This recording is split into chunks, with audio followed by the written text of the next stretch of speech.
Asumbium yedi midfield action no every Kessben television bro baby will be a Kessben 3.3 nafe Kessben 2.9 Accra mutie live o DSTV channel 364 nafe Go TV channel 121 and so we share live and so hotoni muntana mamra ho na menhwe de wabobo no pay di ebre yen ye mo bia chi ene anopai eba program iso 0551599933 and no any WhatsApp line with me do messages no afaho ede abrayan 0244263902 and also a WhatsApp video line with me the messages no afaho abrayan. Tony yewe matches are ekoso enra Europe Africa and miamia hudo p metre World Cup qualifiers a doson ye papa na de here ye pa no Ghana.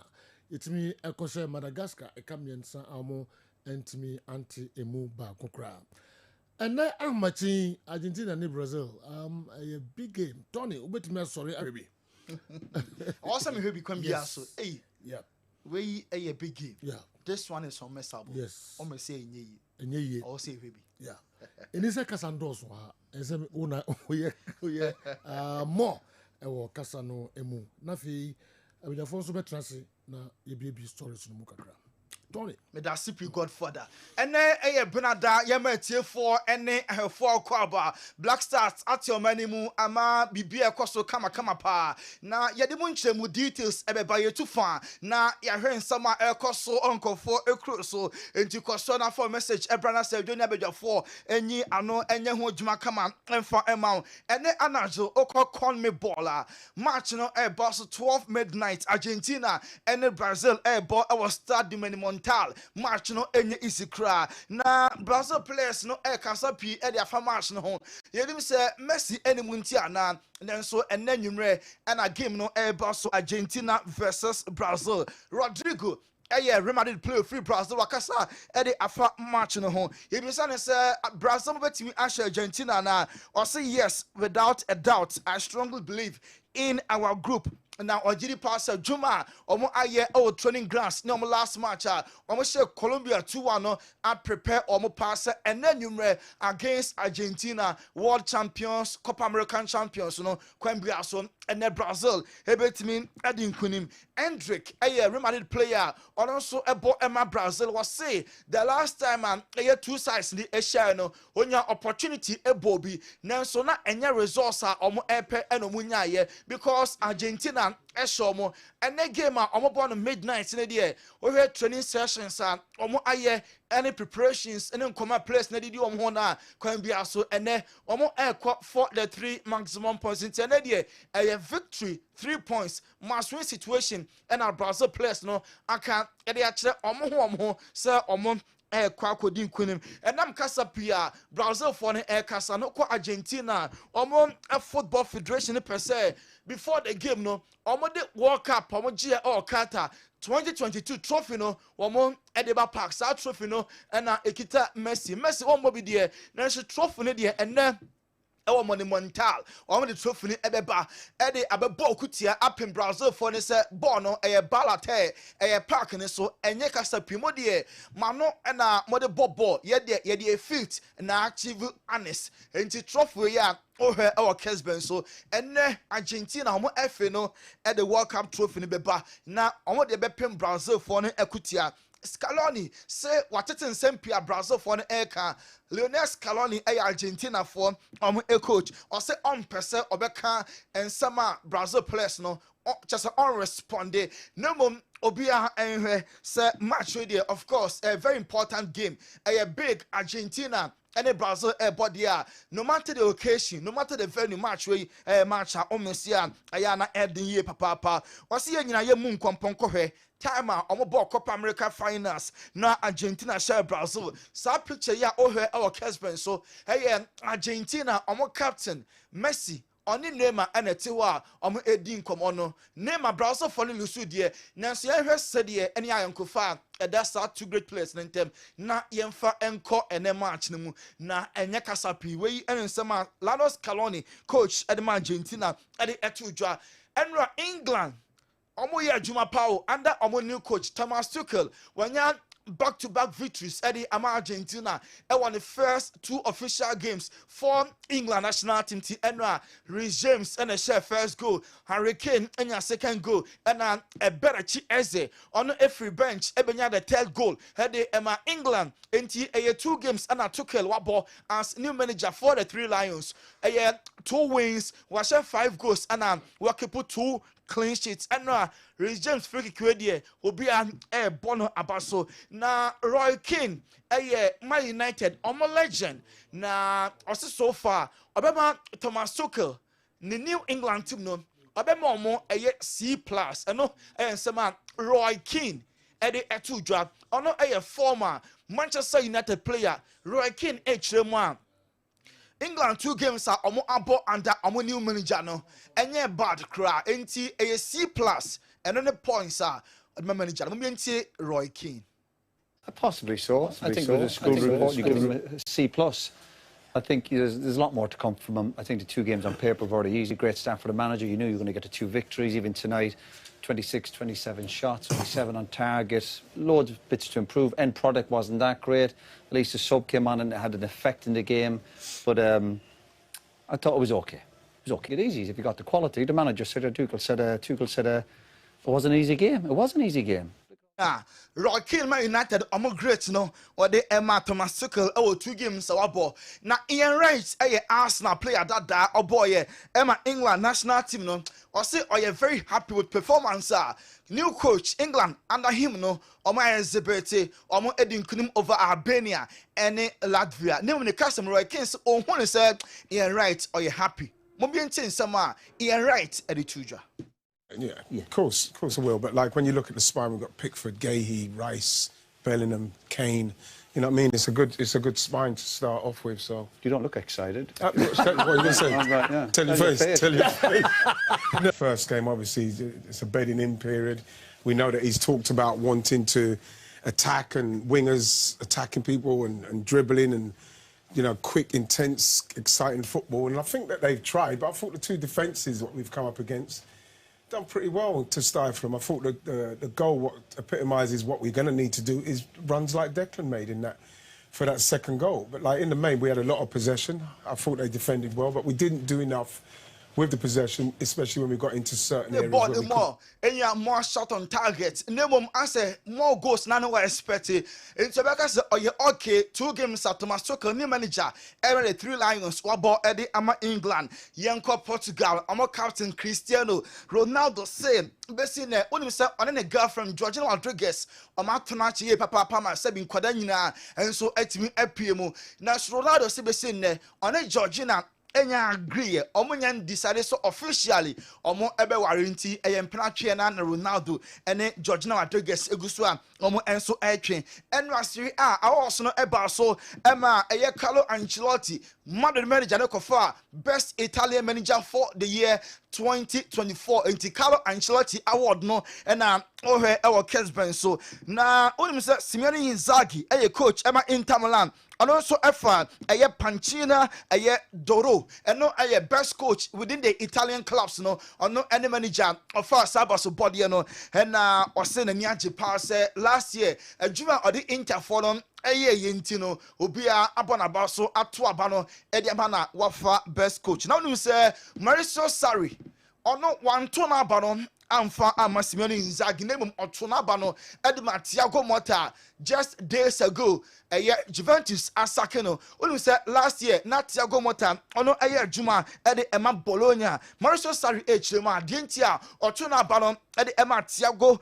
Motta ene say Bologna last year na omo ebo fancy football omo game na omo bono na feye papa na a very productive Champions League krano omo enya slot eko Europe enti such a team na omo manager Juma waye no na untimi emu oni enguso eno no sorry eto abano ede ema Thiago Motta too bad oko new club Juventus no just few months omo enso atimi asake no na ne sake ni mu no I got to do eno and officially on Juventus started here our first training session just 4 months contract and I go was signed Eddie Ama a Juventus football club now and run the training session the kind of and what me the Juventus kids over our Kessben television so over kind Claude Makelele a former Arsenal or your former Chelsea former Real Madrid former France a player or say Antonio Rudiger ebe ka che ne say Real Madrid no na enye omonkwa wonye offers bi e di free PSG ene Brameric na adwene na Ireland tanta ohun se onko abana ana se onko adwoa na Claude Makelele entu no for say hey Real Madrid and I will trend the tremika so opportunity way and tensi Madrid mabopen so omoka so omopewa omo emeni business panty mentie ban mentie PSG kan na esane Emma Madrid and champion official announcement nearby say Rudiger and so joining Madrid omo ebebo konti Claude Makelele so no the two Rudiger for say onko signing and fan Emma Los Blancos Real Madrid Football Club Trent Alexander-Arnold when you agree in principle say obe free Liverpool as a free agent she say we agree 5-year deal with Real Madrid in team player nankasa die on Madrid omukasa yemu no esi bibia ewiemudin oko as a free agent the contract no were extended until summer year ewu or journey Madrid na a 5-year deal and a Trent Alexander-Arnold or signing a day Real Madrid so a year Bournemouth a defender of free Spain a year Dean Hewson na sa kwadawe ono and a Spain national team no Pauko Basi prior no sa game and Netherlands boy no obeshemu ni mo eso ni papa ni age no so our form Real Madrid no enti almost some there ede a boy wing and so Banadin and so at the Dean Hoysena ono ebo edema Spain national team na club level abo ede Emma Bournemouth Van der Vaart waba responded to Lamine Yamal who say okay can some for Lamine Yamal ho na otun for say as a boy no aya na watwe auto ne pants no na wo pull e de aba form e na homaso asan so aba Lamine Yamal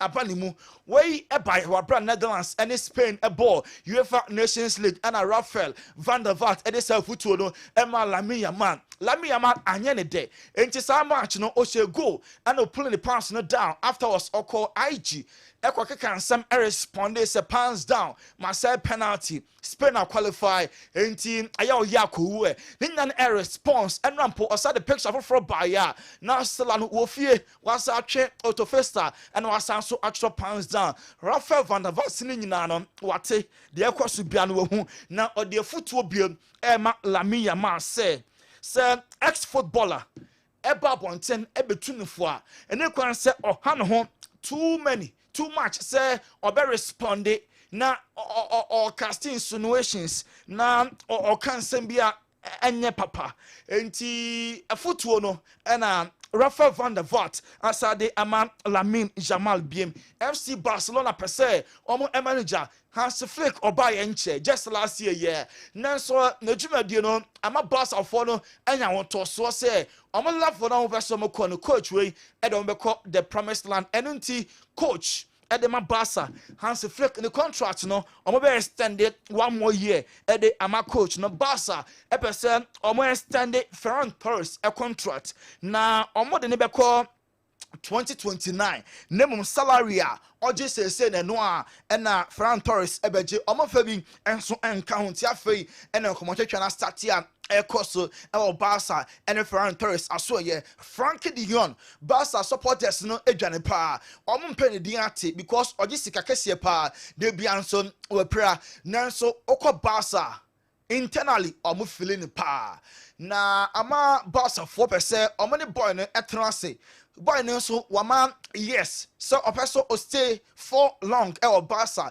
and which the contract no obe extend e de ama Barcelona omo enso a football club no currently a year waje 19 million euros we ni sika a year Frankie de Jong ono enso eje e Barca omo aso ye Ro Ferdinand enra on BT Sports legends ni Asia ya na omodin ko o se Arsenal hey my enfum so say Victor Osimhen etimi ko bo ema Galatasaray DNT and na mo Arsenal for Mentimi Amfano. Diamaye no mo benu mu ho pa na osanka Arsenal for ekofa Osimhen na enche na window ni ASABA omo enya Osimhen na omo ko Newcastle na omo enkofa Sweden striker Alexander Isak emra the Gunners mo mienti afutu a Rio Ferdinand edi ama Arsenal for this with a bit of sense around it, because it's not just kind of a fictitious. Osimhen went to Galatasaray on loan. Going into the summer then, what would you do? Who would you sign? No, I'm just saying, they had got a chance to get... If he's going to Galatasaray on loan, no disrespect, why are Arsenal not getting that player on loan? 100%. Yeah. So what would you do now then? We know what they didn't do last year. Going into this preference, Isak's the obvious answer, because he's actually here in the Premier League. He's proven in the Premier League. He scores goals against the best teams as well and best players. Yeah. He's going to be expensive. So he said too expensive. So if he's too expensive, where do they look? So Newcastle don't need no players from Arsenal then. So you couldn't work a deal like that? No, but I just feel Isak now they've won that, I think it's really even more difficult to get him away from there. The whole world is on it, isn't it? It's about finding these players before everybody else does. So there's a new director of football now. It's like, you know, you've got to go after the players, you know, a good free transfer. You know, you can't just keep spending money on the obvious Declan Rice. Rio Ferdinand and Martin Kion Legends in Asia, almost every Premier League in Commerce, they are affected Arsenal. Almost inability to sign a striker. Now, almost a body Victor Osimhen and now Alexander Isak into some Arsenal for and a proper centre forward Emra. Where you also an age na yako ban heba so ye na yako from Moncler to Sima Ebape. Yeah, the more stories from abroad about some for and I have four. Yeah, come ban so ye batch and four honey echo.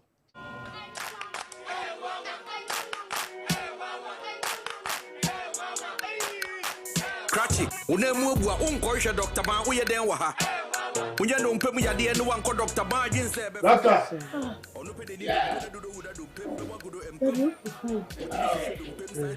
Hey, bye-bye. Yes, I do. What? So good afternoon, sir. Afternoon. This is my father. We come from Nigeria, and he has issue with the leg. The leg broke? We don't know. No, it broke. Ow! Me, I'm a specialist about bones. I will deliver you now. Then you go to Nigeria back.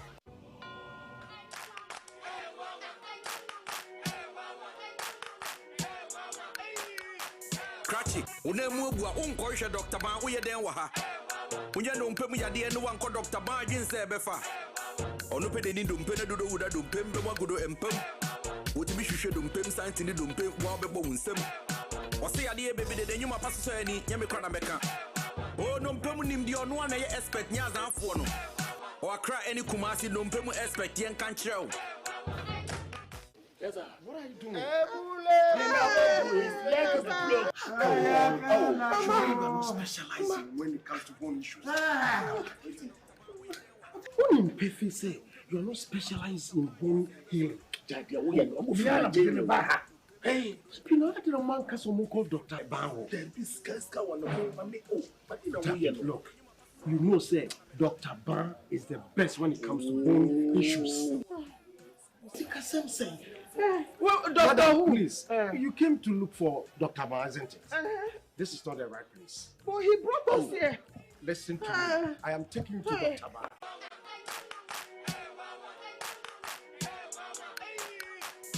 But I have a ban here by hospital. Now, no question say you be a few three so be soon. I say, you shame your winning in 2 I say. Mammy, dear, I'm over Bumway and the Ukutapuma, who sees ya chia. Ukutu J, when I'm on this crack. Man, ya wo can say, Papa, ya wo can say, the Kutu J and no one be coming. Bow wa, yen tenasima Kutu J, a Kumubi. Bow wa Kutu J, you be 2 I say, I'm a Nigie, a year pay. It is Serbia one son any ye. When it has swing in answer, the woman they are cancer. Mr. Wako Bobo and answer one of Wama, Taisa, Power, name will be say pain. Branaya de Yenchen, yet they have been taken a better so. Yanko Padum, I find a better so.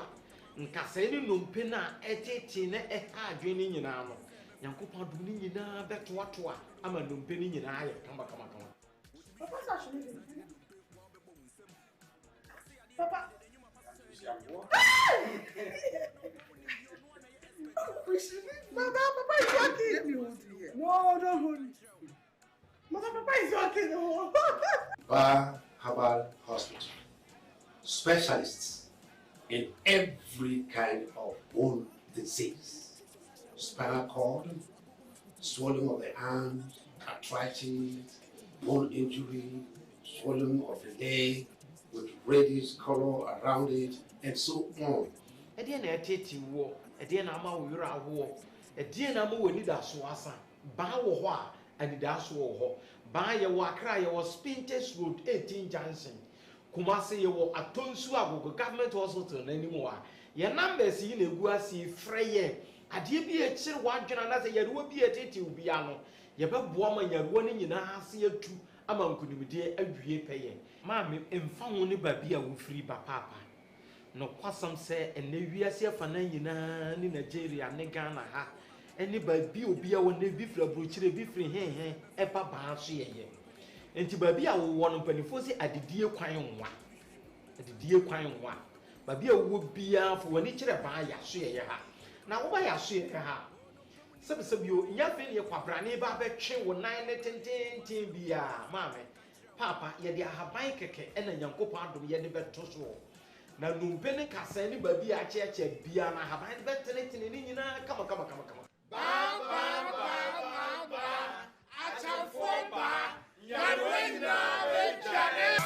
Ba Herbal Clinic. Ba achemfo ba yade nyina ebedwane ba Herbal Kraso ana yakogye ne yes nkofo ekrosu biem.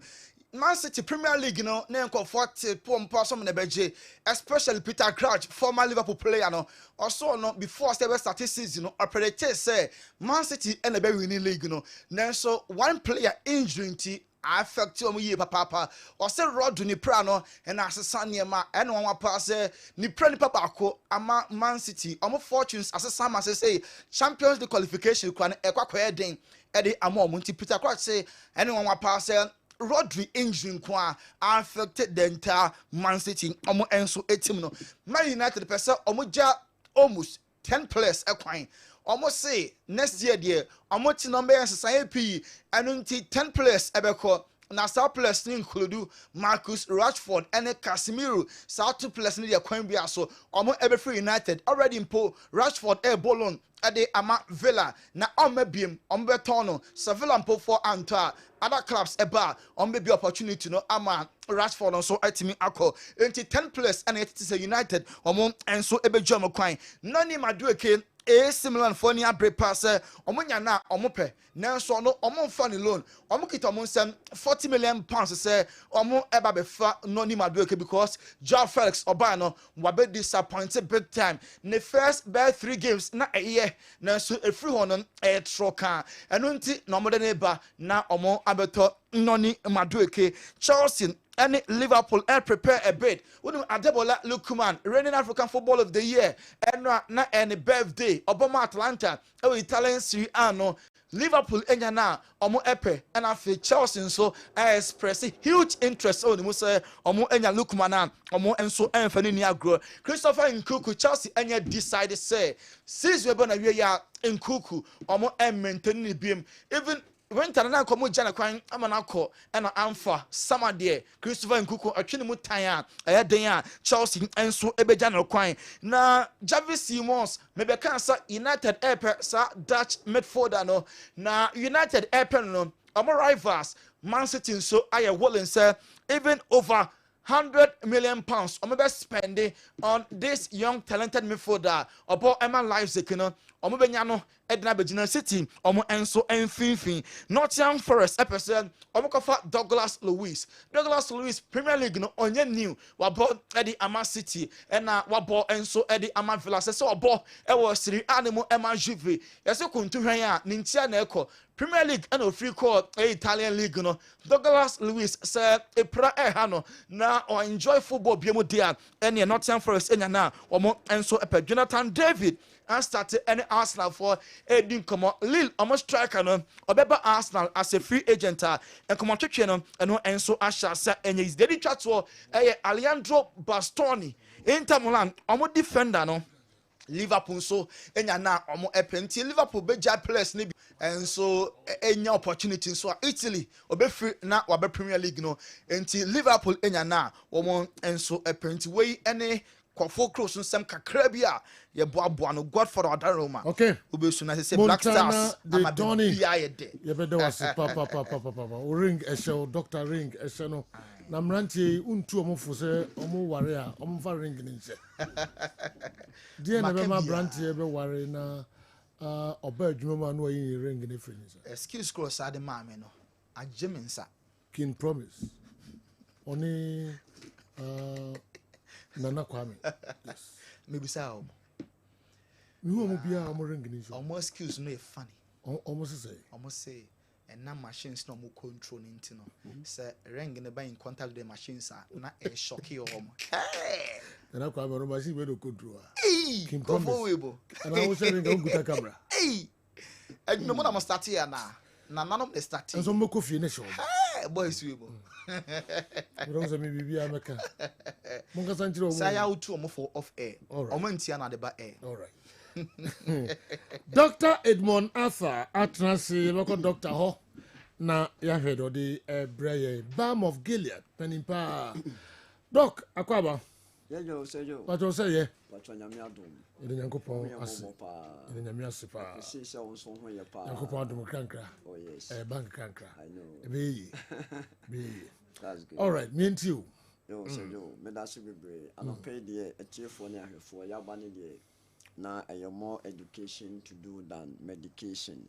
Adanse a atiegu e Balm of Gilead ya suye Kumasi Accra anatakwa de no in fact say uwa bruchi na ohwe e wo social media anase wo Ghana ha na se wunya ma ya suye ho dia mesro pa se obebo modern na waba beka adanse eku no ho anase ebusuafo a edi adanse ne ehu empre bebre no aya ye kase ade tu yare ase enye dru enye health professional sebi wosua de a yensu yabaha ye public lecture public health in terms of ye church one and we oyaresa hene a obitimetu asa wo ho yare abra wode niama pa egugu akwan mu na ne wo call ya doctor chire wo no wudi so ebasa obitimi ade wo ho afiri yare a aya krankra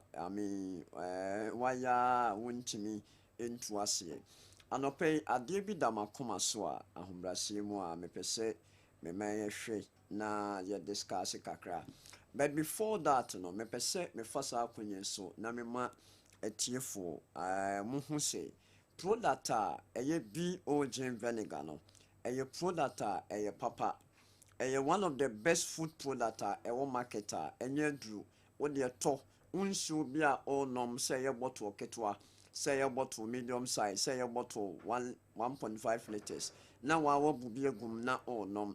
Offer bottle ketwana or the netino bako anase 10 mils and 1 tablespoon ebegum na onom.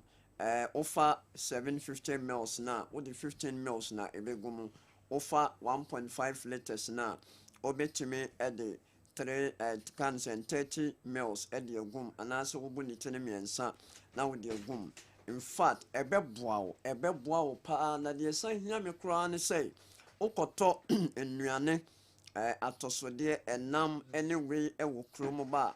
In fact, na wabomoden say odi bibegu nsiom na wanom na odi bigu nsiom nom na ne ye enyemafin a ofa enam ayewe fruit ayedi vegetables ayedi a na wabon homoden na etimi aye detox na dia ba ko a e wo se ehye ne nso ne se enra me free afide so a me ko adwuma mo talk about obi online so yes okay mama nko tie ni pakro no na me hwe asema de ebre ansana ya to so hello good morning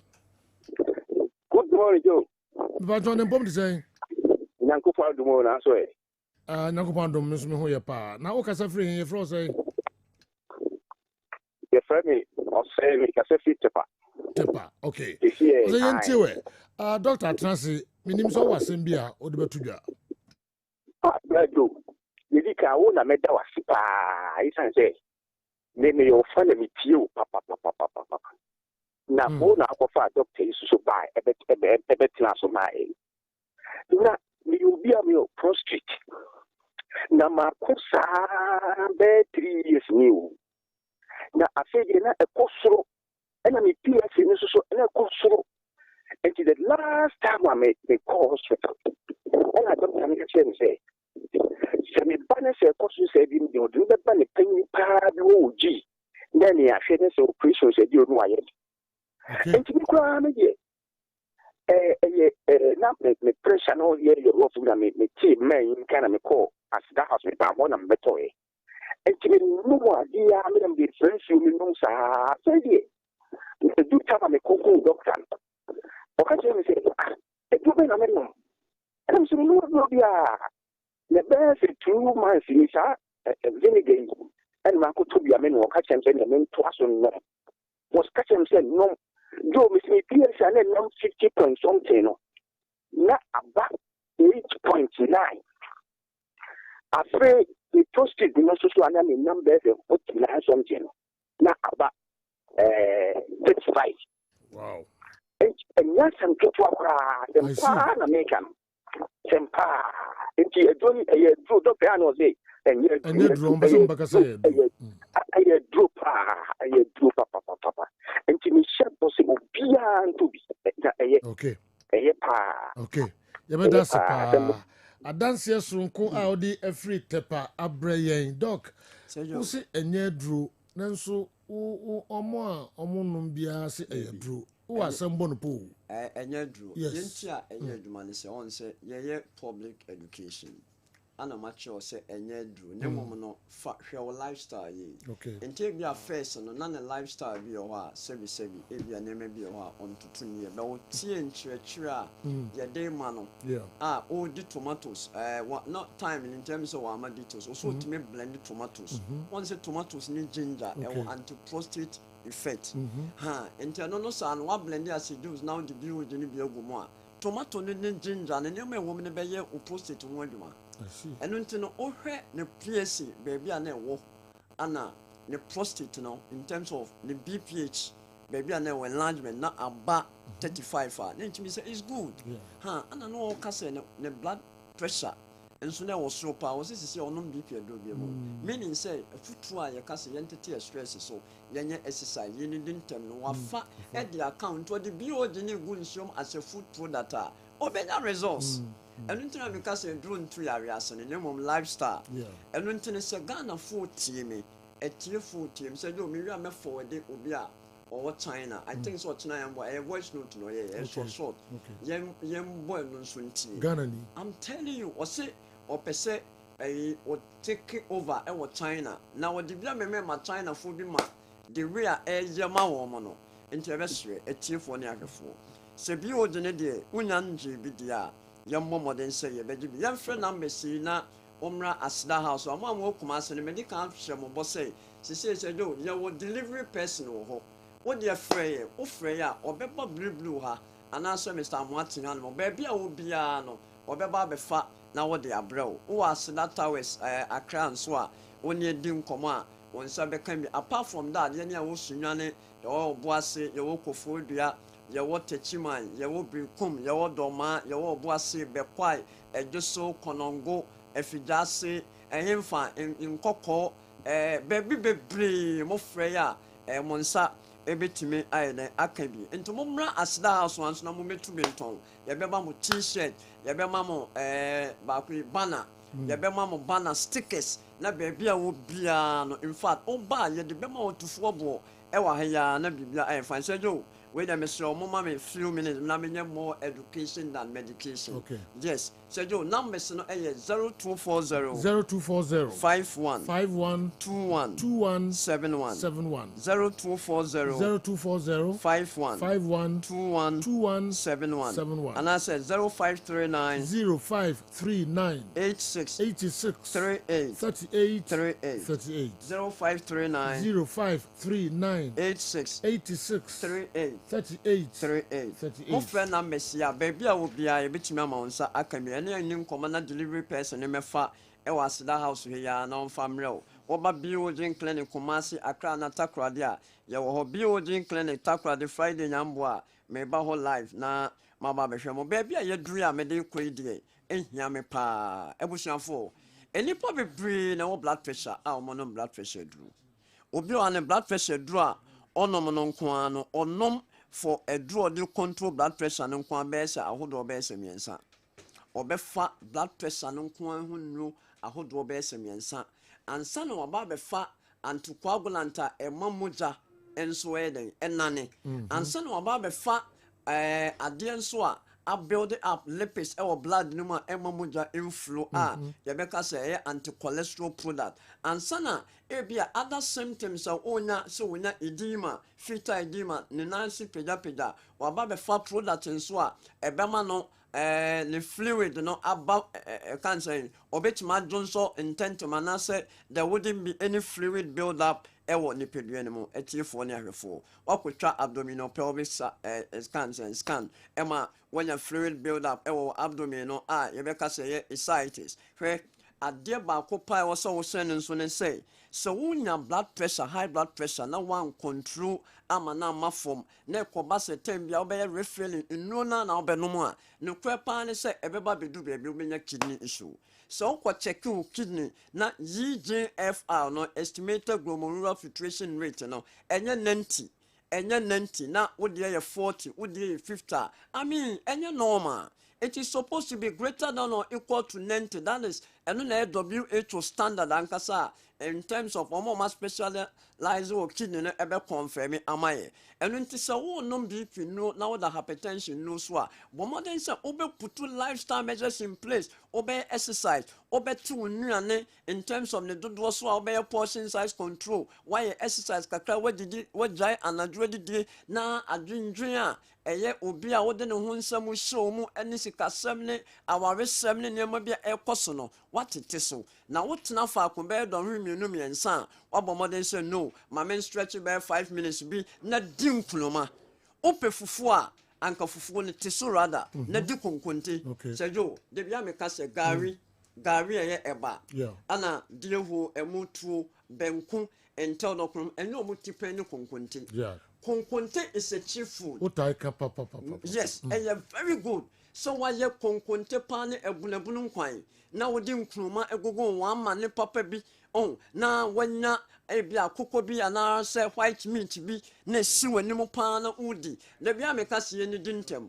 Benuane bi o wa udi na nadwumpo na o high metabolic rate and have effect e wo so. Konkonte say ebo be yumre be 7. Now better be 10, 11. Now we do konkonta where mechanical patch wo fu endwada wo fu nya keseda. Konkonte is good. O di konkonte na mankruma no noso.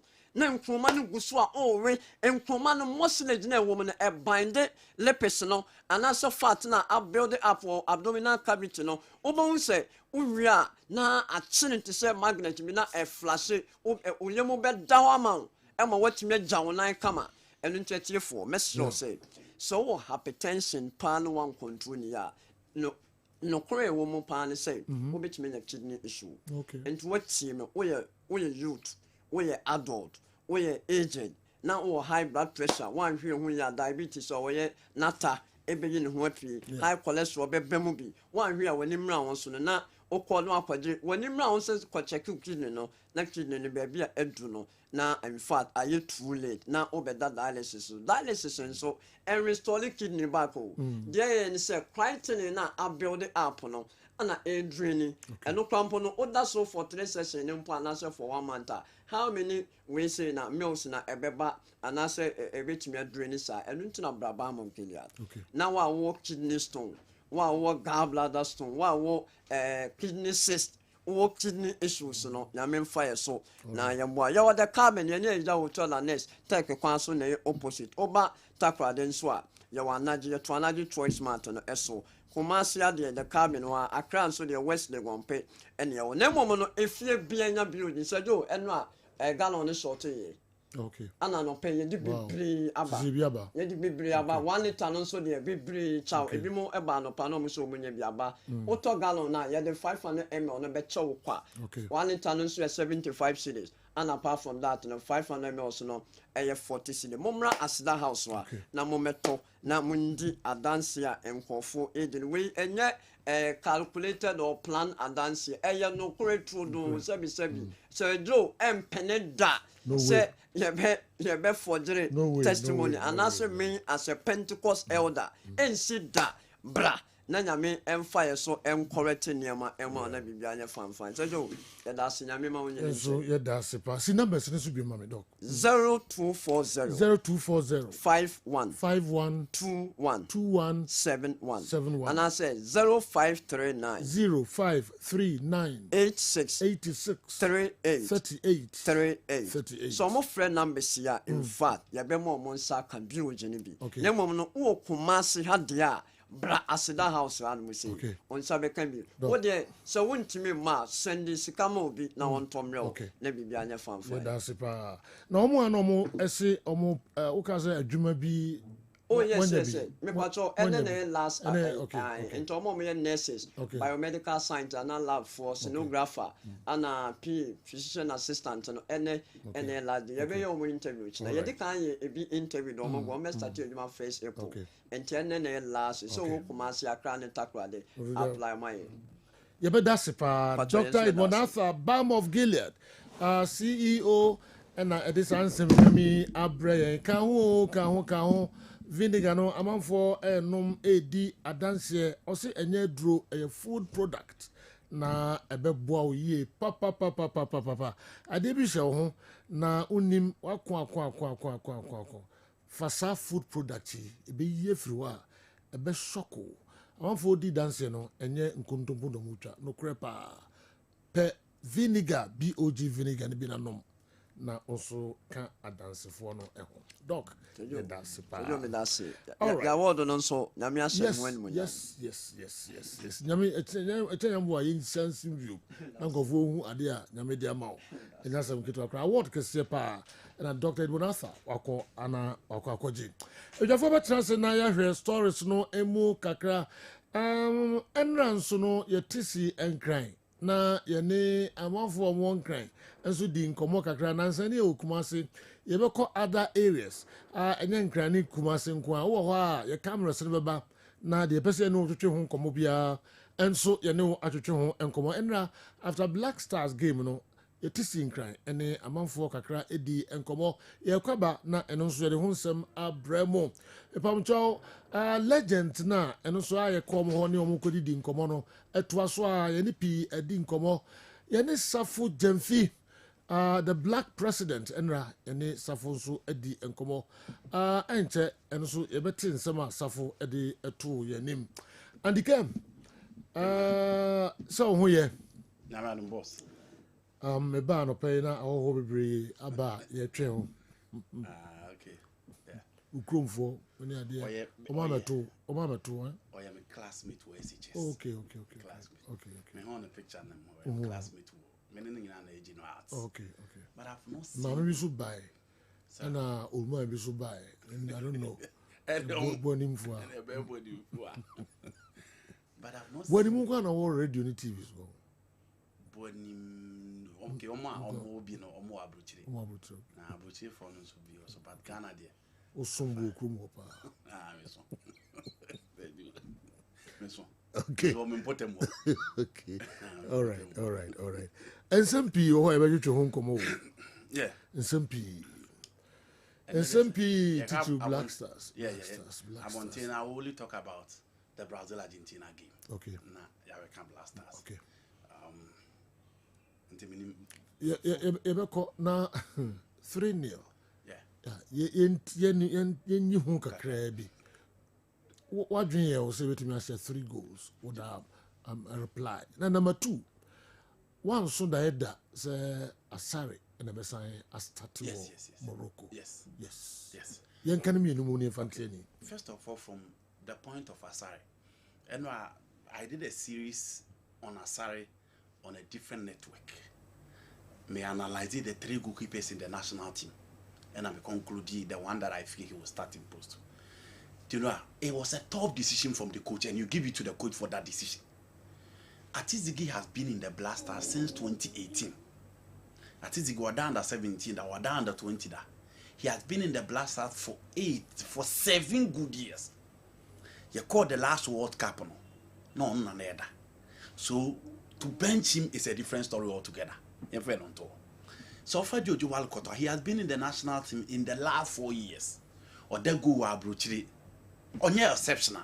But at least he has been consistent with the team for all these 4 years. Blasters are born. Now you are talking about Benjamin Asare, from Great Olympics to House of Folk, local Blasters. Yebo game against Chad in Accra. Se Franco Kase ohun se mpanifo ni Yusuf Nyansa super. Now after that game, Ghana your performance wa we ne to say. Send your away games are your performance next year. Your away performance ne so any. If we say in the World Cup qualifiers, you share Mali in a way. The fact of the matter is that the 2 goalkeepers now are what are professionals and my exceptional performance. But for consistency, but for experience, for exposure, for quality, for individual leadership on the field of play, any group or masaya part of the team for years, no. So we can no years ni 4 plus 7 will give you 11. And just the 2 goalkeepers now coaches in the bench here, no. Goalkeepers almost 11 years in the Blasters. So for aside to get a call up, a local Blaster goalkeeper. If you are a local Blaster goalkeeper, it implies that potentially you can be a goalkeeper for the national team. But in away game, nobody thought the coaches would choose Asare ahead of the 2 goalkeepers. Forget about the opposition. Nobody thought. It is for the coach to have balls to take that tough decision against the other 2 goalkeepers. In my opinion, you give it to the technical team and you give it to Otado. It was a tough decision. In the last few years, local goalkeepers are my part of the national team. George Owu, Samir J, Aholu, formerly of Heart of Lions, Fatah Udauda, Stephen Adams, Danlaj Ibrahim, Felix Anai, all these goalkeepers, even Wakapubia Yakubia, Daniel J. Local goalkeeper are part of the national team. But in our crucial moment, in our difficult situation, in situation I believe in this Rubebe, Madagascar, Cameroon, Egypt, and South Africa, and Nigeria. But it was an away game, and for you to have confidence to say that no, I'm sticking to this goalkeeper now, I'll give it to the technical team. They did what? It was a tough decision, and you give it to them for taking that decision. Very tough decision. Ose Walcott, any Atizigi will be beer a chair Asare. But the Asare the 2. Dear no Phil said no amount the Asare 2. And then number 2. Ose Asare number 1 CC. Now, so number 1 CC. Why? Okay. But also more be a chance. Yeah. You know. Then a man Asare number 1 CC. Okay. You called the 2006 World Cup. I don't think anybody could compare Shila Eliasu to Sameko 4. The gap between the 2 players is huge. But Shila Eliasu had an exceptional tournament. So Uti Otado before the game between Chada, Asemo Kai say at the training grounds, he feel of the 2 goalkeepers. Asare is better. And to me, if you are looking about Asare, until so Obeda call up, he had about 6 continuous clean sheets for House of Folk. And to me, the immediate challenge say, Semitio coach Otado Kaina, and your experience as him. And your brooch as him. He's sticking to form. You can have everything, but be a certain no uniform. And for me, the decisions lies on the current situation of the 3 goalkeepers. Why in the form? I think it's the decision of Coach Otado. Because at the training ground, or checking the performance of the 3 goalkeepers now. Oh, training grounds. Yes, at the performance at the training ground. So checking the 3 goalkeepers now. Asare form, Asare na or no airborne money with training ground. So of the 3, I think the decision lies on the recency or the form of the 3 goalkeepers. And the Bema coach chooses to say, no, let me stick to this particular goalkeeper because or form. Wow. They surprise you, Enra. Yes. I wasn't surprised. But who can say there is no way before? There is no way. Yes. Obechusu Asare ahead of Atizigi against Madagascar away. What is so? Yes, me kind. Didn't I say surprise you? You know, I wasn't so surprised. No, saying it first and what I saw. No, what you saw before the game? Before the game, I still stick to what I'm saying. That I said, say me, if I were to be a coach, I wouldn't take that decision. Say me. And the surprise you say ordinary tomb. Who say aside number one? You know me who and the surprise you. Yeah. Well, maybe I'm not putting out the right word. Now, I'm Musa question. Oh, before the game, now I say there's no way because that match is so important. Okay, against Madagascar away, you have Madagascar's performance. In the aside, that child they say Namibia. And there's one who say Odemua. That's a surprise on them. Number one who ya asare. Also yam show. Me say me yam one me say who's Odemo. Oh sir. Okay. Me yam one. You see, General, there are times opinion, but the other side they be young. No, okay. There are times. But if the other side happens, you know, when surprise. Made a surprise. And I think that a whole indigenous. Made a surprise. Yeah, I mean himself a surprise you because Friday. Listen, what? Friday in a ball game. Saturday, how can I say? Yeah. Only any justification to drop Asare for the second leg because go no die no. Wanyam from Zubia. Wanyam from Zubia and Tessino. Bia. Chat. Into Wanyam from Zubia. Okay. And no more argument. They say. A child near Jidisa child, the goalkeeper crowd here. In Tiaman, in Tiaman, a risky. Yeah, no crew, say it was an expensive risk. Yes. You are many and the arguing saying, oh, fat 3 goalkeepers now. Sound this will me and will be Biasin Asarino. Me assure say, or per se, Mimi Hunisam pa, or Mobi Biasin Asari. Pedigree, experience at the national team, international tournament. Asari means exposure. Asari means the only international tournament awada na game awada Ghana in Nigeria, Chad, the St. Chan qualifiers you. And at that stage is not there. And it's against Madagascar that I that first, that second. On a neutral grounds. So it was an expensive risk. Okay. But the coach, you know, and the technical team, no, they gave us reasons. Reason, no, and yes, and yet they're 9 years, yes, Accra game. There's an Accra boy, a local boy on the grounds near there. They don't take that. But I'm say, any form unti, and nobody in the cartoon. Say any form unti. No one making mistake be there. And then I'll be just what I said until next game be dropping. And indeed they went ahead and used him. And we and one time and was saying nay on the number one. For me, that statement I wish he had kept it. I wish they in Kasa statement Nanko Jai. But also what kind of planes on the number one. Inti say in June, July, that tournament, you know, friendly 4 nation tournament, number one. Sorry. When we come back in September, that's our number one. I was thinking, say, I ended that Brussels. In Simbu Anka is because Sari is the least experienced among the 3 goalkeepers. And no more pedigree near the no. Form, sometimes you can't form your temporal. It's possible, Uber next game. Na a be a Sari form above form. Na Tizigini Huamu. So you have a new number one. Right after saying that this is the number one, the next game is no more number one. I think that statement could keep here. But hey, we're reading energy. He needs to boost the boys' confidence. Has Asare really been tested in the 2 games? No. Not really. And on the first ball of Chile, 34th minute. Look at that. The first ball. But you know, no, the fact is that if you want a country to test Ghana, the 2 nations are not the country that you want them to test Ghana. But you know, let me put myself into the shoes of a goalkeeper's trainer.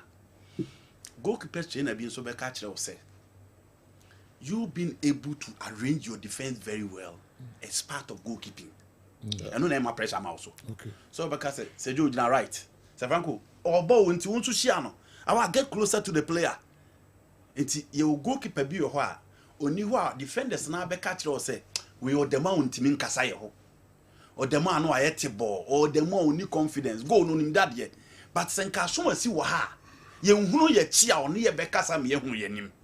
Eti goalkeeper no, se wo gina po ni ma hu park ni so che obia se player na ekota kill ball a wo na hu na chi se o gina wrong position a wo na o gina na chi eti je no a in the 2 games I agree Yenjia Lukman Yenjia Osimhen but we've kept clean sheet until you give it to the goalkeeper as well. Say, being able to arrange defense very well to keep 2 clean sheets, he has done well. But set tested here, you know, I said no Madagascar for, and then who charge for daddy. We won't need the team that you expect them to test him. But when you pass mark 2 clean sheets, you know, you give it to him. I think he had 2 balls a test in Kakra. The second half. The Odivey second half back we Odivey out to me you know. At this level, such saves, if I say a normal save, at least it did was a one peria ma inside or the conchain, and my it me be clear ball need the free on. So for me, it's very good. Okay, it's very good. Why are there? Asari, our Sergio. Yes, I was for assembly. Almost Allah ki tuka tuo makafu. Can you say that again? Allah ki tuka tuo makafu. Chese nyankopon ono no ka enifrani ebia ne sebia o yes tuzavi yes ona kan fedi asemano yes uso tuzavi Allah ki tuka tuo makafu tuo makafu no chese onifrani o kan tuo o ka tuzavi nyame ne kamano Fuma unzo oye ninsazi uzo din namba bi nyame ne pacho Sergio wasari ya kan wasebi no Andy the car say the person who chase nyame ne dinner mama wa to da visa o ba metum nyame tu abutre okay Sergio wasari ya kan wasebi enwa yeah doko metinin sema like a shame in cry pass. Yeah. Said you 2 years ago. Nani na mebu. Benjamin Asari. Yeah, no bra. I see. That said your indication because he wasn't playing. Said he was actively involved in a different work. Olele and a friend, a man, a buy. A man, a bay, ne rehab kakra. A man opportunity. A Olympics team or Beji pool. Okay. Now even house of folk now urban cry no the first choice cry. Keepers are now one line up and no pay. Now initially the first one was Solomon Agbesi of Dreams FC. And Agbesi Pride. They went for Emmanuel Kobe. Now also Bibiani Good Stars. Emmanuel Kobe decided to be with Good Stars. Okay. And on buy. Sejo quickly Wabeji has goals post no why captain. Yeah. There he is. Next year it's possible see him in the World Cup. Yeah. Kofa Chan Kakra Narura Black Stars. Yes. Big ups Enko Emma Benjamin. The story not 10 within just some few times. And Seju honestly send na Andia Kikano. World Cup adia ye constant ni say ye be kwa obi local goalkeeper. And say Benjamin Asari betimo twasu say ya. He could be the X factor. Okay. Ye wo Jojo wa omokoye in 2006. Yeah. Ye wo Aholu and then Eji, former goalkeeper of Liberty. Yeah, Sam Adams, Stephen Adams, Stephen Adams of Ediana, and of course, yeah, Dalad Ibrahim in 2022. Okay. So possibly Richard Ofori, joining Black Stars, no Hiva. Richard. No, Wow Stars. No, Wow Stars. But no, when your opportunity, okay, said 2017. They say we share qualifiers now. In September, you be able to. No, October, you able to. You buy the first game, the one against Chad on a neutral grounds. Chad. Now, if you be Mali, and only a Greek. The Mali, then we have an away game against Central African Republic. Mali Inra. Yeah, you know about Roy. Yeah. I'm in the Central Africa. You know about Roy. Yes, Mali in the Central Africa. You know why it matters most to play Mali. Into Sha, Obia 4 matches, Obia home 2, away 2. The good thing for us, and they say yen 2 away no, but we come chat. As will be agent the points every no. Into a chat away. In a way, you are more or less sure some 3 away points. Manage your 3 home wins. Okay, so your destiny good. Oh yeah, good to be. This is our 3 points difference. And then I will Comoros in the chat. Comoros in the chat. He said the team were likely to be in second position after my days. Most likely, say Comoros got 12 points. Got 12 points. And yeah. Yes. But at the back when said this competition, so more tie points now a goals difference. Yeah. And you head to head for FIFA. For FIFA. Yes. Until Ghana was 10 goals difference. If for no, Comoros no more +1. Okay. Until yes, our goals. Luckily, yes, I won and more much goals next game. Wow. Chat. Okay. Yeah, but discuss Black Stars. Yeah. Well, and so other countries no na omodi mo ene ebi ebe so South Sudan ni Sudan. And it's a match can see a part. All right. Nigeria. Okay. South Sudan is Sudan. Sudan for me no. Yeah. Katecha go see up here. Yes. Also for Brazil, Argentina. Yeah. Kakra and now matching. Yeah. Say be a bit more sorry heavy. Oh, me the matches ni na me hwini nyina. Okay. Men tun be mu da. All right. So the okay, we the entrance. We the what guys be am film ma dira. Entrance. And then bomb sako. Me na me dira atiu. It's over to us. And I even see ya. Me ka wa tem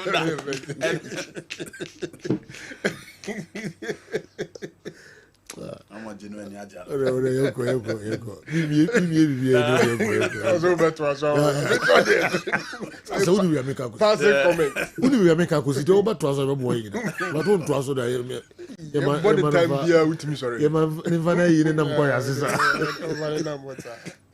Yeah. Big game in Airbus was Stadio Monumental in Buenos Aires. Now for Argentina for no money home. 28 points as compared to Brazil, 21 points. Brazil were third. So Argentina national team now. You know, from 2019, the Babi's in there. In 2019, almost lose semi-final. Mami can say 12 midnight. Pepe. And a match in the Basso. 12. Argentina. Yeah, 12. Enough matching 12. 12 bit Masora here. Don't miss it. No Messi, no Neymar. Yes, Yanko. You know, from 2019 BC, Argentina semi-finalist, Omobe winning the Copa America in 2021 with Maracana. Omobe winning the World Cup in 2022. Omobe winning the Copa America in 2024, and they are the best national team in the world. And yet, an Argentine team of Mario Kempes, Buruchaga, goalkeeper Nere Pompidou, or Sergio Baptista. And Argentina of Ariel Ortega, Claudio Lopez, and then Roberto Ayala or NG Gabriel Batistuta. What I'm saying is that any Argentina team who stars Cesar Violani, Crespo ni, Juan Romero Comini, Roberto Ayala ni Derby, any Argentina team Libya. A Argentina team built with determination and grit. I don't know what typical South American game. And Omodia Montaigne and Yadia and Lionel Scaloni. A quite no first to see that kind of Sape no building a team in the city. And say a present Argentina national team natural TV. So now who's a players need in the Ukraine? See a catch or so moon achieve this particular feeder, a bayer one, because all 4 bit said Emiliano Martinez, or 4 bit said now Molina, or 4 bit at said Nicolas Tagliafico, be a Clorafita Tagliafico, Otamendi, and then Kuti Romero. A midfield of Leandro Paredes, Enzo Fernandez, Rodrigo de Paul Bebane, into a Chese, Leandro Paredes best started game from the bench. And then Alexis McAllister, and Omo Thiago Almeida, Abranti Efreno, Giuliano Simeone, Diego Simeone Bano, and Omo Julian Alvarez, the informed Julian Alvarez in attack. In a 4-2-3-1 Argentina for no Edeba. So the Brazil national team in so players no more bebrebe nanso omu coach no gina bench ni ho awu enti omu mode bono so wo hwe players e krom na ho hwebo no omu bona who said there's a huge difference between the two. So wo hwe omu last 5 games Argentina win miensa and omu lose back to Paraguay and omu draw back to Venezuela. Brazil so last 5 games omu win miensa and omu draw 2. Adia ba akwa obetim dia kai coach your friend Durova Junior and say ono dia se onhye wa ono nso ma onhye no He's a draw master. But Argentina fought by Brazil in the first leg at the Fernando Diniz. Obobe winning by a goal to nil. A header from Nicolas Otamendi. And Omode winning by 1 goal to nil. The last time Ombo World Cup qualify in Argentina, no, the game ended in a draw.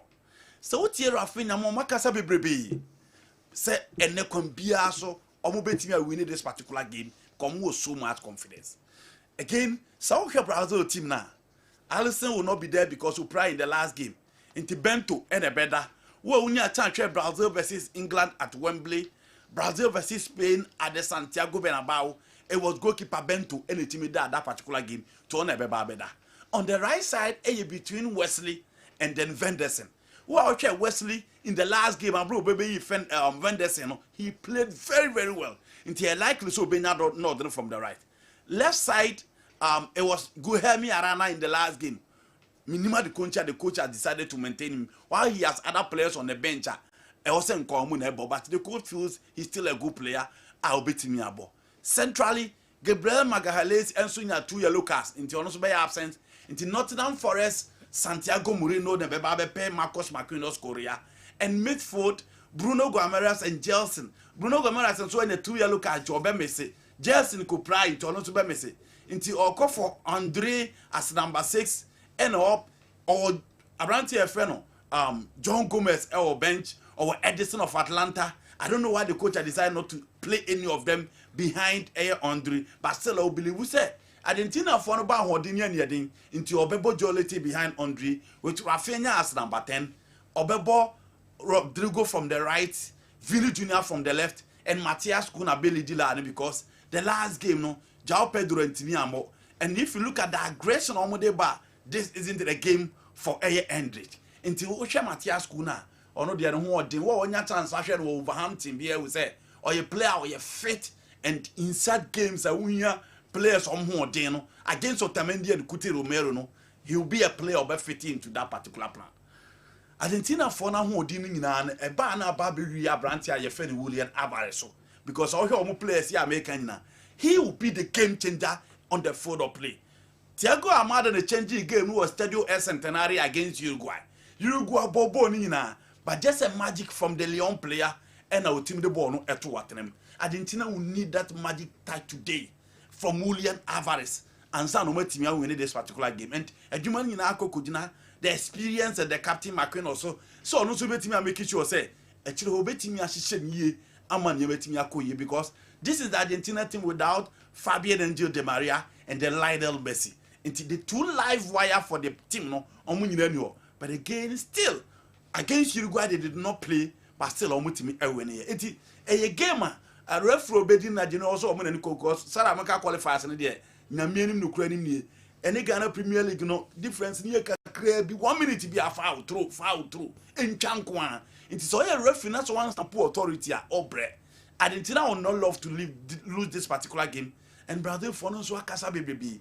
For in terms of players, so our national team now Rodrigo now Vinicius Junior now Rafinha now and Kawaii, but this isn't Dorival Junior. I will be a OGD winning. It is generally a game for Argentina. Okay. Brazil bet me a put more quality on betting their changing game when they decide to play. But if you look at the form of Argentina, I think it's almost at a game no, as favorites. I don't think Asare has been tested enough. We as Ghanaians easily damn the spirit of our stars with our comments and proper management issues concerning the players. Okay. The coach saying Asare is his number 1 was needless at this time. Considering all factors, Asare is not our best. Edmond, Sunyai, Unahudiwe, and so Abreye. Yan trust you ever general comments about Black Stars. Any Madagascar game, no, na awa, mami enko comeball. Yeah. And what's some na Andy Ekano. Make sure I said 10 countries. Yes. Argentina on the top of our group, no, 28 points. Ecuador, 22 points, and that second. 3 Brazil, 21 points, and follows Uruguay 4th, Paraguay 5th, Eberto number 10 Chile, almost 9 points. And what did they say? I want to qualify for World Cup. Was a 10. So 10 no new so from number 1 to number 6 you more qualify automatically. Oh, okay. Yes. omo automatic qualification. Okay. We say omo ya no so mo be continental tournament here more qualifiers because omo no so. Omo say tournament e duru ya na ekobo. To de bia mutimi invite you bi kura o man be from other continent man be ka ho. So omo chance so bot in term so obi about 13 matches. Yes, omo chance ya we say international day of friendlies no any near the bo Euro qualifiers ni omo de bo sat Euro competition ni AFCON qualifiers ti omo de no omo de bo World Cup qualifiers no omo de bo sa nti say anye World Cup qualifiers normally friendlies ana e be a major tournament so Sergio say kan from number 1 to 6 that is Argentina, Ecuador, Brazil, Uruguay, Paraguay, Colombia first 6 Sergio ka by now near we qualifiers na Sergio come qualify we okay. Na the odi 7th ono ye Bolivia no enter into an intercontinental playoff. Okay. Bolivia. Yes. So ni obedi 7th omo bo mo competition no bia ni obedi 7th no be kwa enter intercontinental playoff. One rep free Africa be ko ho. One rep free Africa be ko ho. Okay. Intercontinental playoff no be 6 teams. Be 6 teams. Okay. By be CD. Unze come CACAF side esa so omo no mo be host competition no. Omo 3 co-hosts. Nti omo na di kan take automatic slot no. Okay. So 3 teams be qualify ba be ka omo ama be 6. Okay. Amo ye automatic. Oka CONCACAF side be bia USA, Jamaica, Mexico, Canada, Panama no any the likes no. 3 teams be qualify ba be ka co-host no more 6. Okay. Na emu 2 teams e wo ho based on omo qualifiers no omo so be kwa wuram into the intercontinental playoff. Okay. So intercontinental playoff no CONCACAF edi mienu beba. CONCACAF. Baby I want US no money. Baby only 2. Omo the 2 beba. CONMEBOL Brazil side on. Yes, omo de bako beba. Asia de bako beba. Okay. Africa de bako beba. Okay. No more is 6. 6. So 6 no ye be zone omo based on FIFA rankings. So mienu be gina ewo say omo gina nkwanchen. Okay. Na mienu adikabo. So winners na omo ba wini na omo ne sa mienu na omo gina oba ba bebo. Okay. Na those 2 teams na benya qualify omo ba ka 46 entire teams omo nya automatic score slot no. Na ye 48. Okay. Near the Akobo World Cup no. Wow. You say Africa a bit ma be 10. Yes, yeah, depending on the intercontinental playoff. Okay. So ni obe win the playoff for Africa sport no be kwa wurem. So Africa dey no ye too cumbersome Seju. Nti ma say who this second any option at all. Yeah. Because who this second who this second obebo 2 games. Ansa na che say wa win playoff for Africa no. No asa kwa wurem kwa 2 games. So you have 4 games to play. I see. As an intercontinental playoff, depending on how Nyobeba eba benya that slot no from Africa. No. Okay. So becoming a team will be this second no ewo group na enya no option. But playoff no UEFA count. UEFA count. Omo 16 dada. Omo no 16 ti eno no mo dey ba.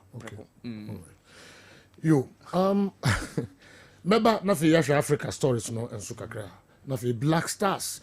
Doc General.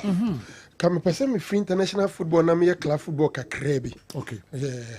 Niama me no quickly. Ba ko ye Barcelona so ye ni titru Lamine Yamal any former Barcelona player Rafael van der Vaart. Okay. Omo minim se friend say Banta.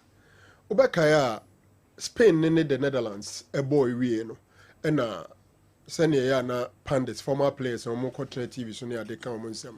Na Van der Vaart too bia say ohun sa brand your friend Lamine Yamal game no muko in fact Joel Hato ne the nation in the pocket even though he was involved in the construction of that goal but of feels in the entire game no ye cheni she mbotom na Lamine Yamal ni nika na ya no atwede to no mana ye overconfident eze oya homaso intino on peja ni nika ne nkosoro na onyere ne homo ball no asem na anye Lamine Yamal de ena the return leg no onya go ni jubilation no train ni nika ne to ena oye jubilation no owie no kotwa de koto ni Instagram post in fact all day Van der Vaart kra comment ne sa ta ho echreze or respond to papa na samo kanenra eno mu bisa Van der Vaart say ade na akwada 17-year-old no ayede a kire no ede na o ka fa no so on de A footwear no because they are makwada say mom pija ni meti nemum make sure say ni nika no betwe akoso na wayire no ho asi akansi no na eni kwan po say oha no ho say panyi a ono waye kese obolo te say ono vandavat so ono no pass ni commenter akwada na ni be brace or respond to witness anima no. For me, I don't know who is managing his social media account. I don't know why he would want to go on that tangent. He's only 17. And I think, say, Obetie, the legend of the club, no, F2 Nankebeboano. Well, Yemfa NC Hanaminko, Niwat Scientific Herbal Clinic. Na Memfa Commercial Kakrei Emra. Yeba twasu de mama. Yenche.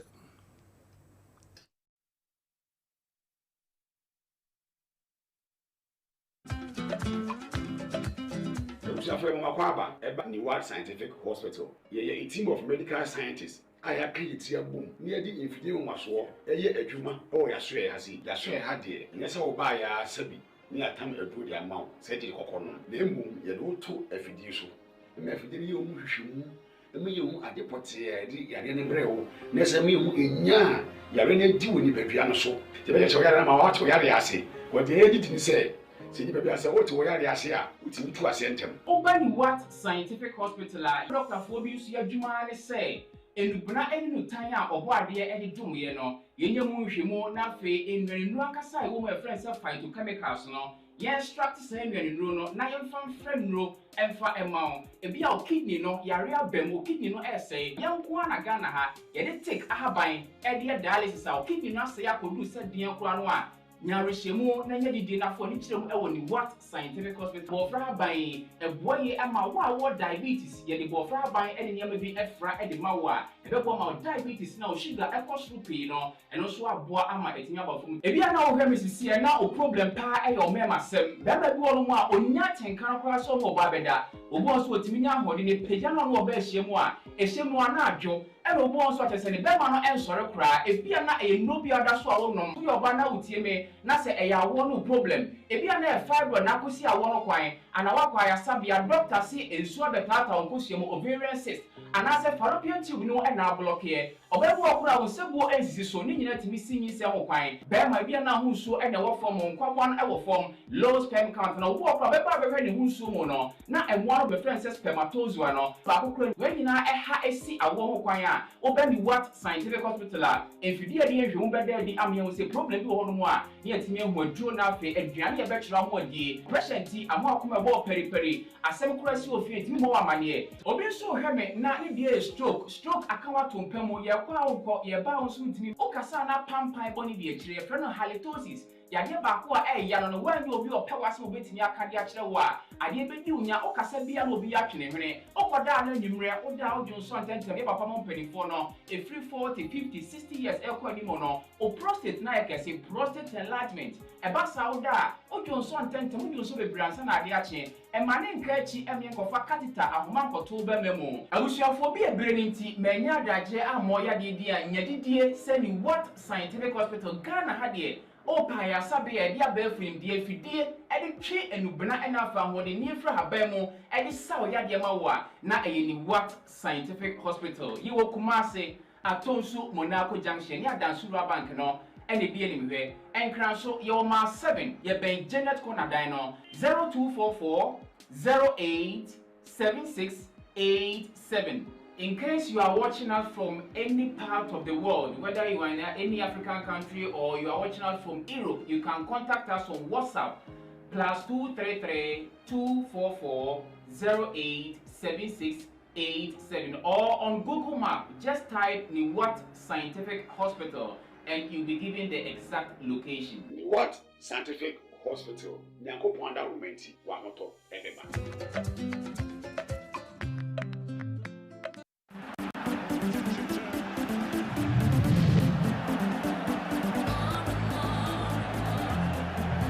Okay. And the answer we now kwa babiom Emra Midfield Action Kessben Television. Awa. My Emra when enter doctor ebeche tickets. I see. Na minimum so much cheche kakra ansana. Ticket crowd dey chairman for no. Okay. Odaruma we there on say MTN FA Cup. Uti dinner na chess MTN for na sponsor. Yeah.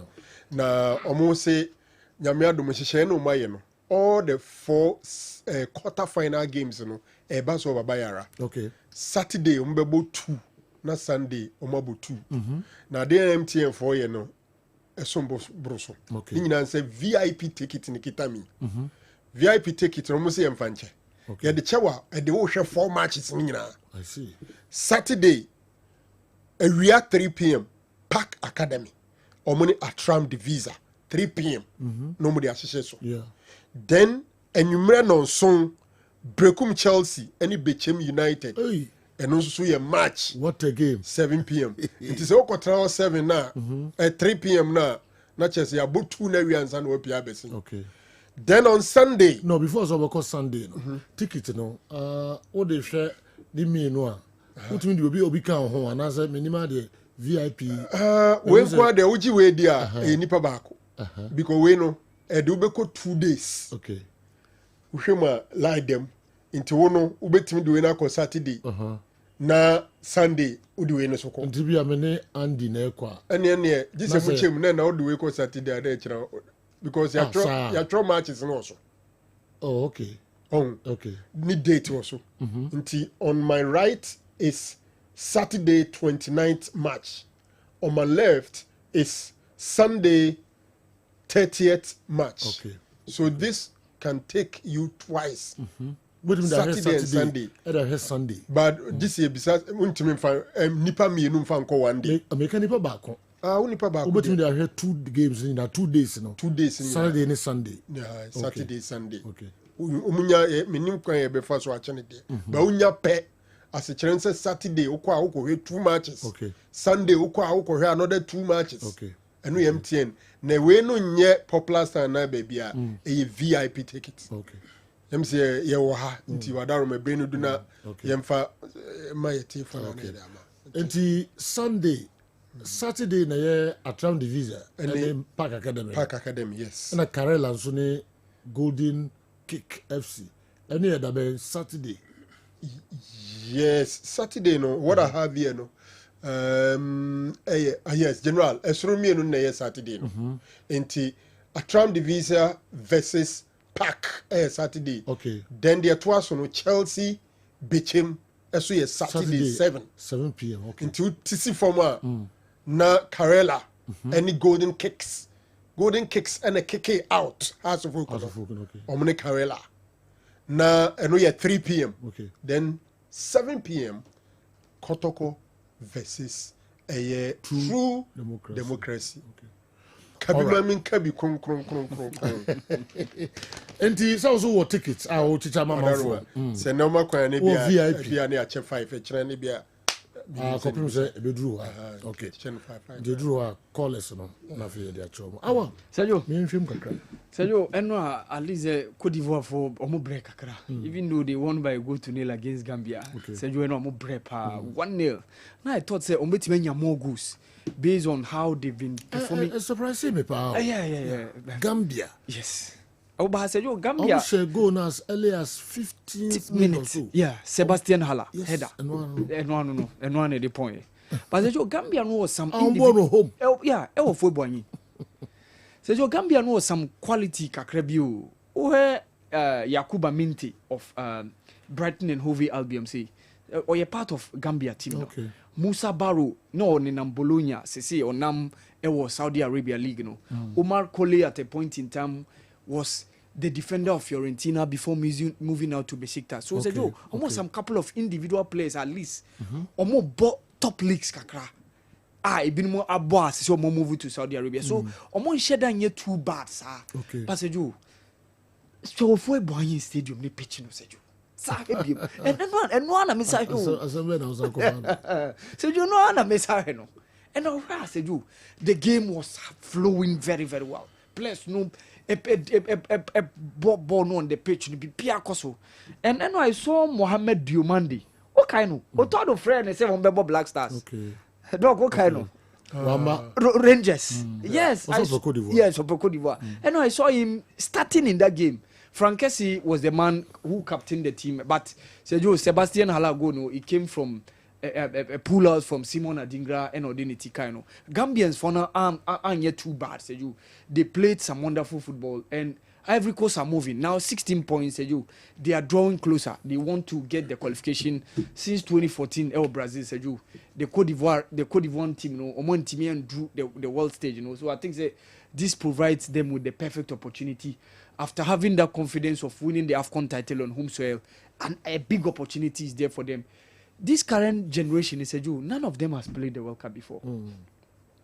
Virtually, Omo World Cup, Nina said, "Joe retire." Niena Owom, Anna Ebia Kabina, Kawan retire, Beckham, Max Allen Gradel. And I said, "No, so after AFCON, Omo winning, and retire." But the rest of these guys, Nina said, none of them have ever played at the World Cup before. Unlike Ghana, yes, there were several players. Yes, yeah, Marco. Because after 2014, I'm going to see the next two. No, was Russia, Omo Messi, was Qatar, Omo Messi. So, here, no more the likes of Winfred Bonny, more Max Alain Gradel, more on Sergi Aurier, so Sergio, say on cut him no more. So, virtually, Omo World Cup, none of them anyway part of this. So, this one opportunity be for the likes of Nicolas Pepe, more Sebastian Haller, any Simon World Cup. But omo group no easy sir, because Gabon omo cheap with just 1 point. So omo no 16 and Gabon 115. So there is absolutely all to play for. Say you know Tunisia for so bre pau. Tunisia for bre papa against Malawi. Even Malawi have to be shown a red card. It needed to take Saifuddin Jaziri, Zamalek striker, no, around 87th minute before so Obesha the first goal, no, Emma alias assurance who penalty by Emma or score from the spot on. Sergio, the Malawians were very, very rigid. Omo making sure say they were not giving the Tunisian space. Sergio, Tunisia more quality meaning I say above from Kakra pair those qualities that they were having. Because they say Yusuf Musakani more anyo. And even though good old Naim Siliti is around, Aissa Ladouni is around, but Sergio, the firepower that you often see Tunisia, Sergio, they are not having it. But in as much as Sergio, they are still unbeaten in group. No, almost after 6 games, almost when you're 16 points, and Sergio, they are also looking as one of the teams likely to reach the World Cup per the results that they have after say Omutimi Malawi by 2-0. And no now can Central African Republic ni Mali said you Mali for surprising me. After that 3-0 win against Comoros Island, no, I thought said they are coming with a full riot by beating the Central African Republic team. No. And we had Ali Udien in midfield for the Malians, you know. And so Yves Bissouma also represented alongside Amadou Haidara. The likes of Kamori Doumbia were leading the attack, but still, the Central African Republic, they were very resolute.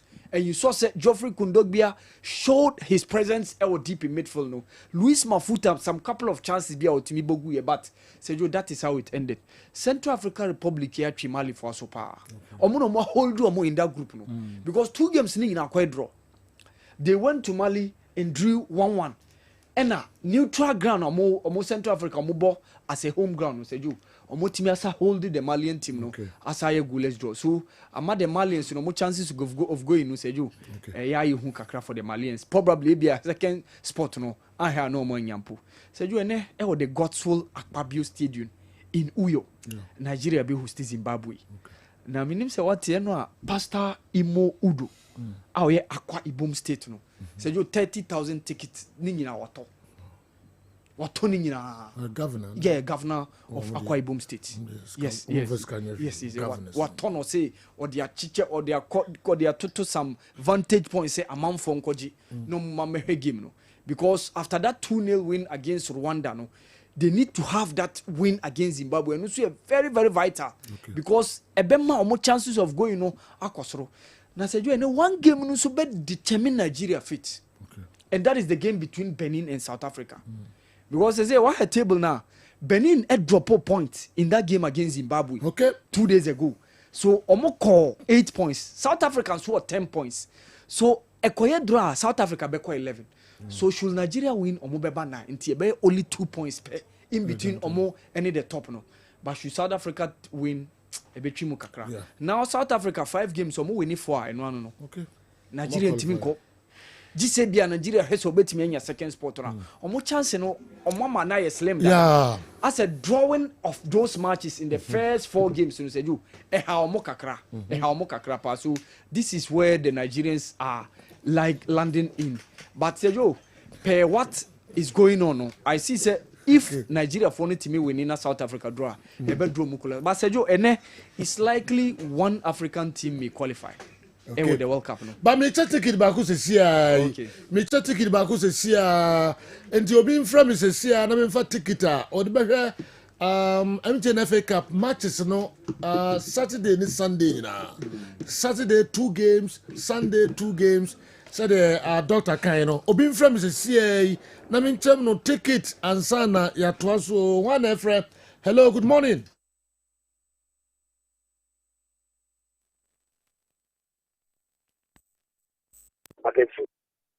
Frosay Kofi Amuakohene. Kofi Amuakohene no kasa free.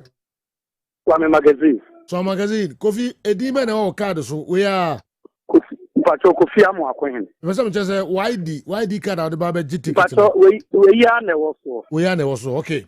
Ndi Mr. Free na copy memenda bra na yemfa man why we be 2 games ni 2 days ni na. Me Pacho yo me da staff. Yes, that's pa Kofi Amuakohene doc Osaka no. Yes, all right. Okay. In the better 4 enso aka ho na ya se che sa akopum se memenda ebedru. Da bi mama frɛ me line so. Ejane siwa wa ena obeba. Otwia heba. Alex what say? Seju already nyankopon gusu ehwe me. Ye da nyankopon ase. De na de bre otwia.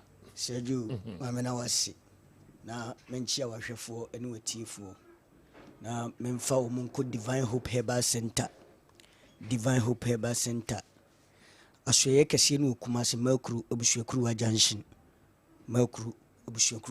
ne ka Divine Hope Herbal Center da bia de meka ne se eduro ba ko pe ena sisi ewodwa so eno ne wotwea herbal powder eno na me se ena sisi boys ni nyina etu nwum se di masem emame efiri se adwuma eturo yi bo ebro adwene ne entiase so na yeka otwea heba pada da bia de meka ne se onipa bi a wote nkase ne sisi eye ne ya se usisi atutu usisi emuhuma nyina atete usisi adwonku oje ho a enye ofruka gisi eso mu ansa na wafuru ona mekanfo otwea heba pada ma se wunya bi na se wotete gu nsu ohyem na nonom a sisi yade a abetena wo so ache ne nyina eba bejawo na wagina brane se oba ana bema na da bia de meka ne se so ye bema ne se sisi yade betena wo so cha enche no wanya gainim e wo man ho Mr 2 minutes efiri se bema kosine ni ma sisi apetre pio na wo jam enti se wo ye bema na sisi yade abetena wo so ache se wo ye oba aduro ni eye ba akopɛ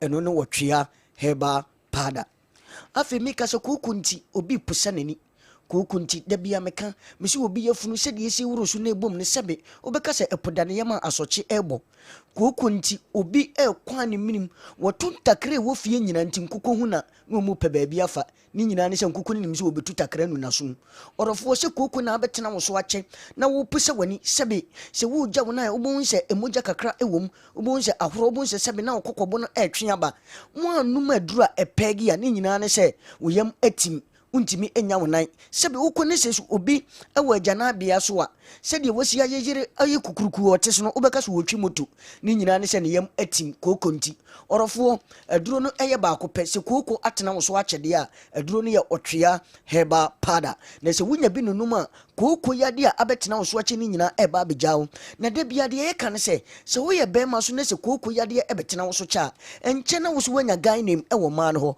Mr 2 minutes efiri se bema ko sinani ma sisi apetre pio na bema agemu bema kwhwehwe wotwea heba pada na nunum na koko yade ni nyina enyawo obabi wo wantwi ponso a wontimi nante ni nyina ne se koko abegi nipadua no afa na nim nyina koko no asisi ho obema bi entimi ngoro ho ni nyina ne se koko agu ni widiem aduro no eye ba akopɛ eno no wotwea heba pada na se wunya bi no ma koko yade ni nyina ebefiri wo so afi meka se wokokyekere wonsa ama doctor ka kyerɛ wo se ubi pino ene number 200 and something ne se agya wa yam hyehye a orofo aduru a meka mfa ma eye wotwea heba herbal powder sɛ wonya bi na wo no ma BP na abɛtena wo so no anaasɛ o blood pressure na ɛkɔ soro bebrebe no ne nyinaa ɛbɛba normal na wogina brane sɛ ɔba ana bɛma na da bia deɛ meka ne sɛ woyɛ ɔba ne sɛ BP adeɛ bɛtena wo so a na ama watenka no ɛkɔ akyirikyiri wobonso watenka no nenam walewale da bia deɛ meka no na wo so nenam adum ha ɔrɔfoɔ kɔhwehwɛ wɔtwea heba pada na watenka no ate kɔ akyiri no wonya bi nonum a pressure adeɛ a bɛtena wo so no bɛba na ɔma ma wo so woanya atenka sɛ ɔba abra wo ne bɛma ahyiamu ɛwɔ mpam afei bɛma bi wɔ hɔ ne sɛ BP adeɛ ɛbɛtena no so a ɛnkyɛ no ɔno so ɛtwe kora ne nyinaa ne sɛ adwuma a bɛma nhu sɛ wɔntimi mmɔ no wɔanhwɛ a na aberanteɛ bi abɔ ama no nti ne yiri kɔ nsuo a ne wɔka mbuei ne yiri kɔdi dwa ne wɔka mbuei ɛfiri sɛ bɛrima ayɛ mmerɛ ɛwɔ mpam ɛnam BP yadeɛ nti na da bia deɛ meka ne sɛ BP bɛtena wo so a wobɛhu sɛ adwuma a yɛyɛ a yɛnte berɛ no wodeɛ sɛsi a woyɛ a no wate berɛ wobɛhu sɛ wakoma ɛbɔ kinkinkin tɔ da bia na woti adwa wo na da bia deɛ meka ne sɛ wobɛhu sɛ tɔ da bia ne mogya ɛtu bi hwenem mogya ɛtu a wompɛ ho asɛm ka no mɛsɛ da koro pɛ wobɛhu sɛ mogya no ɛntu hwenem bi wobɛhu sɛ ɛtwa wato hɔ wobakotwa scan yes when internal bleeding na lead to stroke ɔrɔfoɔ ɛma stroke no ɛma nsa kɔhwehwɛ wɔtwea herbal powder na sɛ BP yadeɛ ɛna abɛtena wo so a wonya bi nonum a BP yadeɛ no ɛbɛba normal ama wagina brane sɛ ɔba anaa bɛrima afei sɛbe ntina ɛsa wo to ase bɛsi wo nantu no ɛtwɛn da bia me sɛ saa din wei ɛyɛ me dɛ nti wɔdɔfoɔ bi ti a wɔnim sɛ ɛyɛ nipa bi din da bi sciatica ɛyɛ yadeɛ ɔrɔfoɔ saa yadeɛ yɛ abɛtena wo so ama ntina sɛbe ɛsa wo to ase bɛsi wo nantu ɛtwɛn wotena se kakra na wosɔre a na wotu ahwɛ woda na wosɔre a na wotu ahwɛ wobɛhu sɛ wo nsa no ayɛ titiriti wɔsɛ ananse akyɛme wobɛhu sɛ ne nan ayɛ titiriti ɔrɔfoɔ saa ɛmogya ɛntimi nyɛ ɛnni afurusane wɔ nipaduam ama wotu ase ntini ɛtwɛn ama ananse akye ama wo nsa ayɛ titiriti ne nyinaa no sɛ wonya wɔtwea herbal powder ne sɛ wo nonom a ntini no a ɛmogya ntimi mfam no ɛmogya no bɛdi afurusane ɛwɔ ntini no mu obi da bia deɛ meka no no wɔsɛ medeɛ mempa bibiduro aborɔfoduro na mepɛ maame wodi nkontomire wowe bɔɔfrɛ wodi abrɔbɛ wosɛ mempɛ abibiduro yɛsɔ ne yɛ nanam no yɛbɛsɔre anɔpa wobɛhu sɛ dudori ne sigya so wobɔ bi a wobɛhu sɛ wo ho dendendenden ɛnɛ yɛato saa nneɛma no nyinaa gu ɛno nti ne yɛse anɔpa bi a wonya wɔtwea herbal powder na sɛ wote baako gu nsuohyɛm no abobɔ a ɛte sɛ tete wɔyɛ nananom dudo no a ne woma hyɛ no a mogya ɛnya kwan ne afurisa no wɔ nipadua no nyina bɛnya kwan de afurisa no na sciatica yadeɛ a bɛtena wo so no agyaa wo na wo so woagyina brane sɛ wɔba anaa bɛrima afei wɔdɔfoɔ bi aduane tɔ no boa wobɛhu sɛ ne boa no na ɛhwe no wobɛhu sɛ obi wɔ no kontimi yere tan wadidi no wobɛhu sɛ gyinagyina ne bo ntimi ndagestie tɔ da bi a wobɛhu sɛ ɔfe sɛbe afie no a wɔfe no wobɛhu sɛ mogya kakra ɛwɔ mu ɛtumi ma obi kɔtɔdwa wobɛhu sɛ ɛyɛ ne ya ɛne deɛ ne nyinaa ne sɛ yɛ sɛ ɔsa yadeɛ abɛtena wo so woyɛfunu no mu ayɛ kuro wobɛhu sɛ affect w'akyi kasɛɛ no deɛ da hɔ no spinal cord no na woyɛ bɛrima ne bɛba saa deɛ a wobɛhu sɛ woabɛyɛ mmerɛ ɛwɔ mpam ɔrɔfoɔ sɛ woyɛfunu no na ayɛ kuro sɛ wo bo na ayere tan obo ano na ɛhwɛ wo na sɛ doctor say wonya ɔsa yadeɛ deɛ a aduro no ɛyɛ baako pɛ ɛno no wɔtwea herbal powder na wonya bi nonum a ekuro yɛ abɛtɔ wo yam ne nyinaa na ana ekuro abɛ nipadua no mu no ne nyinaa ɛba abɛwu na wo so watumi adidi ama ho atɔ sɛ aduane tomo aduane ntomo wo yafunu no anya ahoɔden kama na wagyina brane sɛ ɔba anaa bɛrima afei bɛrima bi wura dwaeɛ a ne wɔbɔ bena ne wɔsu esu a wosu nyinaa ne sɛbe ni maame bi ngui ni papa bi ngui na emom ne bɛrima ɛsɛ n'anim ɛma ne yɛ bɛrima no mɛ sɛ bɛrima deɛ ɛne ubotom ne sɛbe deɛ da wo nantem no na bɛrima no ɛwɔ n'anim no sɛbe afɔn atwikom ayɛ ketekete ayɛ lengelenge ayɛ sɛ crayon ayɛ sɛ straw nti wɔwura adwaeɛ no wobɛhu sɛ ɔbɔ bena ɔrɔfoɔ ɔwɔ mfie bɛɛ aduane anaa aduasa nanso wɔne ne ba a wɔwɔ mfie nan deɛ ɛyɛ pɛ na wo bɛrima koraa mɛ sɛ wo mpɛ na ma ɛde yɛ dɛn ɔrɔfoɔ sɛ wɔn nsunsuansoɔ bi yɛ ɛte sɛ ya aduru a mekamfo ama yɛ wɔtwea herbal powder sɛ wonya bi na wo nonom a bɛrima no atwea kuma ayɛ ketekete ayɛ lengelenge ayɛ sɛ crayon ne nyinaa ɛba bɛwura bayirima na da bia deɛ meka ne sɛ wɔtwea herbal powder ɛsɛ wo yadeɛ no na ɛma wo extra energy bi sɛ bɛrima na wokɔ sini anim a watumi apem no wapem no yie ɔrɔfoɔ sɛ bɛrima ne na atwea kɔm di a aduro no yɛ baako pɛ ɛno no wɔtwea herbal powder kɔhwehwɛ bi na nonom afei wokɔ kyɛke wo sugar level no yɛse sugar no ɛne nam soro sugar no ne nyinaa ne sɛ yɛsɛ woanya diabetes ɛna da bia meka sɛ yɛma wo mpaneɛ bi mpaneɛ no yɛde ama no wobɔ nnuro no ho ka wo sɛ bɔ electricity ho ka ne nyinaa ne sɛ wode bɛgu fridge mu ɛna wode wɔ wo serɛ so enti yɛka kyerɛ bɛrima a yɛma no wanya diabetes ɛma ne nnuro ne sɛ ɔrɔfoɔ nnuro no a wonom no ɛbɛduru baabi ama no agye wo mɛma yɔ ɛde ato hɔ bɛrima yi sɛ diabetes yadeɛ abɛtena wo so a na sɛ woakoakoa ne nkɔ a ene ɔgyefoɔ no aba ɛno no wɔtwea herbal powder wonya bi na wo nonom a saa diabetes yade a abɛtena wo so nyinaa yɛ sikyire yade no na ma wogye wo ho a ɛnye sɛ bɛrima no anaasɛ ɔbaa no saa yade nyinaa ɛbɛba normal ama wo ɛyɛ wo sugar level no ɛbɛba normal na woagyina brane sɛ ɔbaa anaa bɛrima bɛrima bi sɛbi ɛyi ni bɛrima sɛ ɔdwonso a ubon se obo bena ni nyina se okem eye ne ya be ma de se wo dwonso a wo se wutimi nya atenka bi e wa akire abra dwonso ne eba ohusa na osurunku bi e wa akire ya be ma dwonso ni nyina se entimi maye ochim ansa na aba ni nyina ne se yase ni prostrate no ohaw bi aba ho orofo so won prostrate mu hawo na wo ye be ma adura me kan fama aye wo twa heba pada na se wunya bi enono ma prostrate yade a eba wo so ebe me ya beto roba ni nyina no ni nyina ebeja wo se ye to roba na awurade tumi nti wunya bi numa ebeyi orofo me yan to roba no ansa kohwehwe wo twa heba pada na unubuo bi a wo so prostrate yade ni nyina ebe firi wo so wo twa heba pada asoye kese no ewo kumase makro abusuakuru wajanshin kumase makro abusuakuru wajanshin afei kumasia bebe bia ye to nuro bia no ubenya otwea heba pada ato atufuo no enko kolinag ene fredinag bebe ye to nuro bia wura ho ubenya bia to ubo se ye mrante no so di bi ne nam a jingle eda so ubenya bi ato ewo mu nsem afei uwa dum so a ubetima kɔ museum ha braima oso uhwehwɛ de wotwa rubber stamp original wine no ubenya bebre ato ewo ho afei uwo bechema kɔ alive supermarket ubenya bi ato ewo bechem alive supermarket takradefo nko aa mensa ubenya bi ato kofoduafo enko Gapsin pharmacy afe brekum Dr Clement brekum ho aso so bonsa abrosam yensa oso hwehwe former champion ubenya bi ewo ho tamelfo enko PK Gombila ubenya bi enkra so yanko Kessben FM ho behind Vodafone office no eho so circle ho ubenya bi ato afe Madina fo no so wo Madina ne mpɔtam so a ubetimi akɔ Queen Bobone ni nyina ubenya bi atɔ ɛwɔ hɔnom wɔtwea heba pada uyo ba afi umensis eba ba ku na etwa eba mienu na etwa obi de yakura entimi ma benfie mienu miensa enani ne de mai okwa awo so ba ya afi asizi obi akoye family planning wo wieye no afi wokoyiye no afi ne mensis emma biu wonya mensis mu hawo obi de eba no wo bob na wo se menku aba ne nyina nsa oje ne ho a enye orofo wo ye oba no wo hunsansunsanso obi etise wo se akreti obi de abe fibroid ene da ne yem orofo se fibroid ne da wo yem so wo mogya ne entimi emma abra bosome no asono aduro no eye wotwea heba pada na se wunya saa wotwea heba pada ni bia oba freye na yemfa ki bi enka ho yenkyere okwan a obefa so a obenom no na onom a saa wo mensi sa intimi ma ne fibroid abetena wo so no nyina eba abegyawo afei da bia asemu edi ye ka ne se saa ki wei yenko a ene kutaye wotwea heba pada fo obebia ewo 7 gate ene na meka ema ne se omunti ase no ubo se achike clothing omu aduman omu se omunti sa kiwe yase tie obebia wo 7 gate na ya bema na ne di ahia mu wo mpam a ubie first gate bie second gate ubie third gate afi ubie de tosonson na no oba no atwe ne to ase kakra no watwe ne mu no wateam agei enye ye na ye ne ya na emu obie gate fufuro bi ama no woye bema ukosine no masesi anu agem petre pio untimi mie oba 7 gate no ema ne da freyen kohwehwe wotwea heba pada na new key bi aba ya de beka ho numbers no enegu ase no se ofe utie radio so a numbers no ena mebbo fresesi a abra mesoli ne no entwetwe nkomo 0591 56 55 57 0591 56 55 57 0551 22 82 81 0551 22 8281 and the chat one is 0550 639037 SI WhatsApp line. Okay. My friend na ya twetwen enkomo sisi ye. Ebedo asi ene anope. Mesomeda asibebiri. Otwa herbal mon friend na mo ne omo eni enkomo na montobi ebeboa mo ye papa.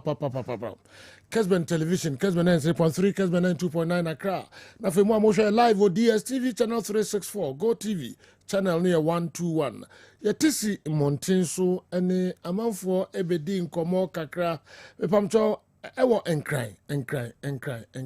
Inti yenko na yenko hwe aina after Black Stars game no. Nkomo ekoso yene ahwefo ne tifo wonkran.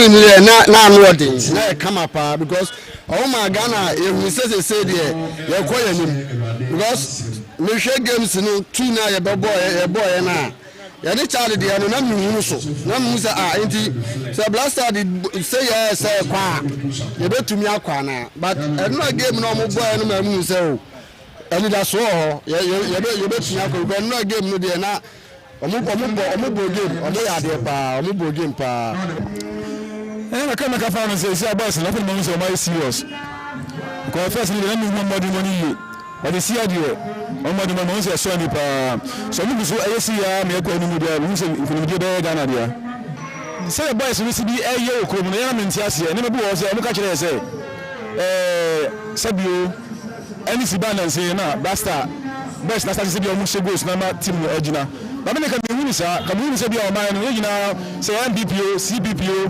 PNCO agina the vim na the airtime o man na ki say the boys na ma de mo be there e be so ni no issues about GFA ni CCC or Ministry of Sports and ma that's the any bar from Ghana as a football nation pa ye kwa fanga yenkan enye but yes me who say omo reset your mind no enye politics no but president now also I say reset no aka be bia aka football aka we aka o many mo ado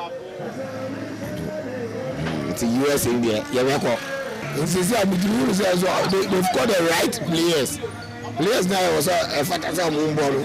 I said, do almost as a goalkeeper. He say, "Who's a Omani club? Be any say on or that goal." And I also the performance was a Peja, into resetting the age man.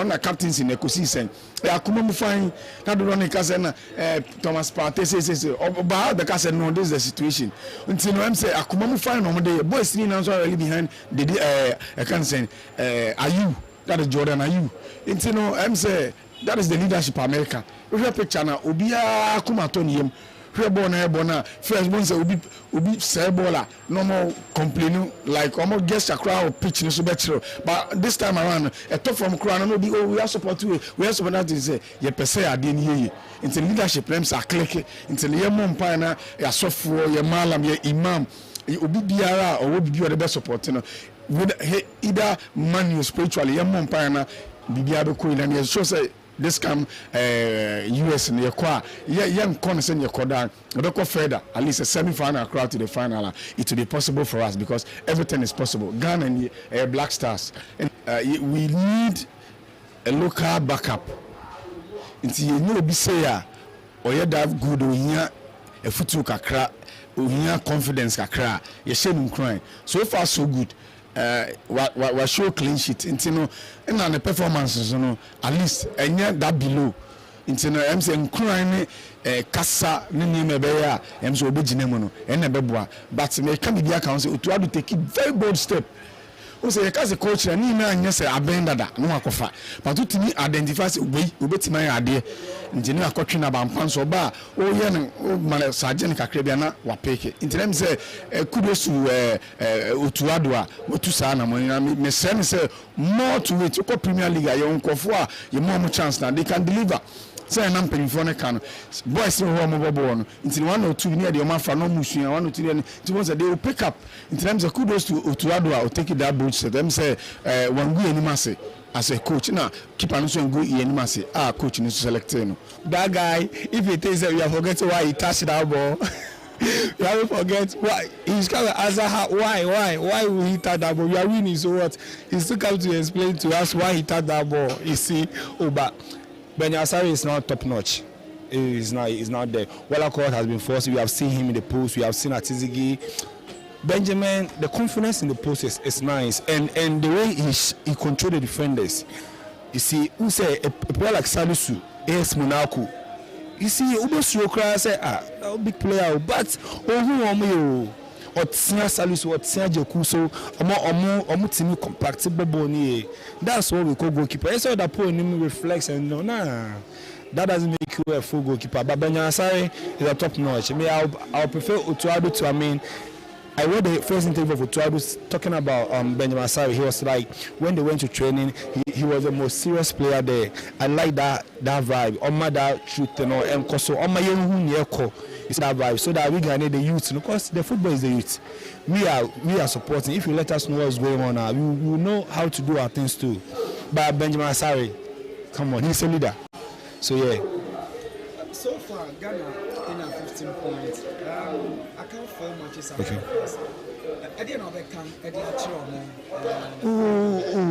They should not be pampered. Seriously, they shouldn't be pampered. As they have brought back the love, they should maintain the love. They should not mess up in any way. Baby, because of the Asha Blaster, it's a little by a best 2 months, 3 months. It's me say, Vivia Elko, the Petty, a bumpire, Taumichi, Omiomona, Omu match, no. DMD, the Elko, Omo pass a which qualify. And I'm not sure, Sisian, I'm share ball, no Sisian, my Ageno, Omako boom. So Mado Monsonia, first no Mundo Monsonia. I say Amado Monsonia, Mamudo Monsonia, who had a senior team the Efako. To work up in the Mamon Juno, Yabako, the GD, everything Kunaba. Tin the Mamon Juno. Now, I better Mantenasi. Now, I born was so. Now, I bought technical team to Sabas, Otuado. The way Ghana food be a sopano, a deeper prayer team. 777 and I cry or number of come for the natum because of blasters and then Yamiadum 2 matches. It's 8 goals and 6 points. I must say, I better league, I better say league, I better top. But I say 15 points and you're bad. But as Otuado there, Memaka said about World Cup qualify pa and this is cup there. Say one head and call school papa. But bad this is about World Cup. Say you more qualify, you go World Cup there. This is the second time which me qualify on mine now. That's the first coach Ghanaian. What I was saying there. That's the second Ghanaian. What you do on mine there? I qualify to the World Cup the second time. Tiamana Basu. We can born a match the course now. There will be the enemy match the baby because Madagascar on your team there. We say the same football na sisa. Oh, we are seeing there. But to Madagascar, on pass up bubble. But you say yes, you are good diagro. But I said, Jamon Lancha Basso. The encounter say, Sena Ghana for the every share. To see yet to me, every nice too much. So it's a sense of John Ramani Mapa. It's a sense of John Ramani Mapa. What's some money taken from our and for beyond no be asem.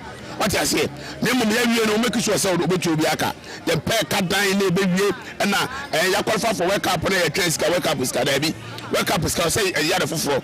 And the man in Chilima, because we can what is the 5th timer, Yabako World Cup. What I say, and you know, Bobo Manchester Basso, near Domasi, say a Ghana for a day, every share, and naturally be beer to suffer or by Nabaje, and Yabu Bobby Biano, the Dobiasi, Siaco Shower. There are 4 matches like a day. Mujidi said it Tibiano, and could be a Ghana there. Now wake up and I pass your call over US and Canada and Reno. Okay. Yan Simra na yan twaso for Mamo Kessben Television, Kessben 93.3, Kessben 92.9 Accra, DSTV channel 364, Go TV channel 121. Ya kachira mo say cameras no be kom yamia hodo pi enye Kumasi hankwa be kom yamia pi.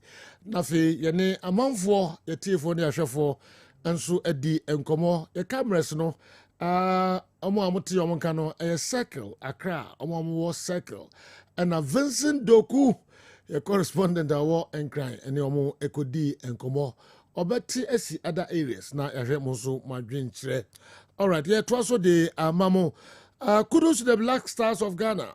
Now if we mention coaches, the name Otto Addo will be considered because he's now doing something. Joe, my brother Nto Jan has resigned from Bofokotano, but we don't know the reasons behind his resignation. So please let him tell us. Anafi Sunyai Zongo and the way and so about into Jan Metiana okay. Na me my friend crowd. Minima the crowd into coffee. Diana ama okofa bofakwa was at their tour. I'm so only 1 week crowd, 1 or 2 weeks. No. Chechemu. You must see a tonka at the country I will resign. All right. Yen twaso emfa mamom. Zajo. Oh well, yeah. Zajo, means na one latest na ye kan wa se mo fe no. From South Africa. Yes. Yeah. I'm say Teboho Mokoena. Onya 2 yellow cards bi e wo qualifiers no. Na Zajo Oma Fieldino me ka money Lesotho last game. Okay. Ama South Africa are likely to risk 3 points deduction. Zajo 3 points deduction. And Zajo Ekobani say be ha the other board the other competitors in the group no. Okay. Especially Nigeria ni Benin na moba no. Komo the player no picture betu so ananka amanfo who player na meka no asem. Teboho Mokoena Zajo no ani Mamelodi Sundowns defender no. Okay. Yes. When you 2 yellow cards. Yes, omone Zimbabwe nya yellow card. And omone Benin so nya yellow card. So Benjamin say team managers for no more any other technical staff na nyo modwuma yi. Okay. Amoma ko Fieldino in that game against Lesotho. Instead Senka omobema na tena bench based on the 2 yellow cards accumulated no. Okay. Likely say twice to say bia FIFA timidua e bia na South Africa. Omo deducted 3 points. Say you omo deducted na chese ombeba omochi 7 points. Se kobane sa. Ebe boa the other competitors in our group no. Okay. Say you be Black Stars. Na fe the other local stories no aka ho de amamo.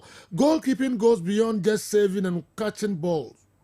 Organizing your back line to protect you from direct shots is the most important thing, and Asari did just that perfectly.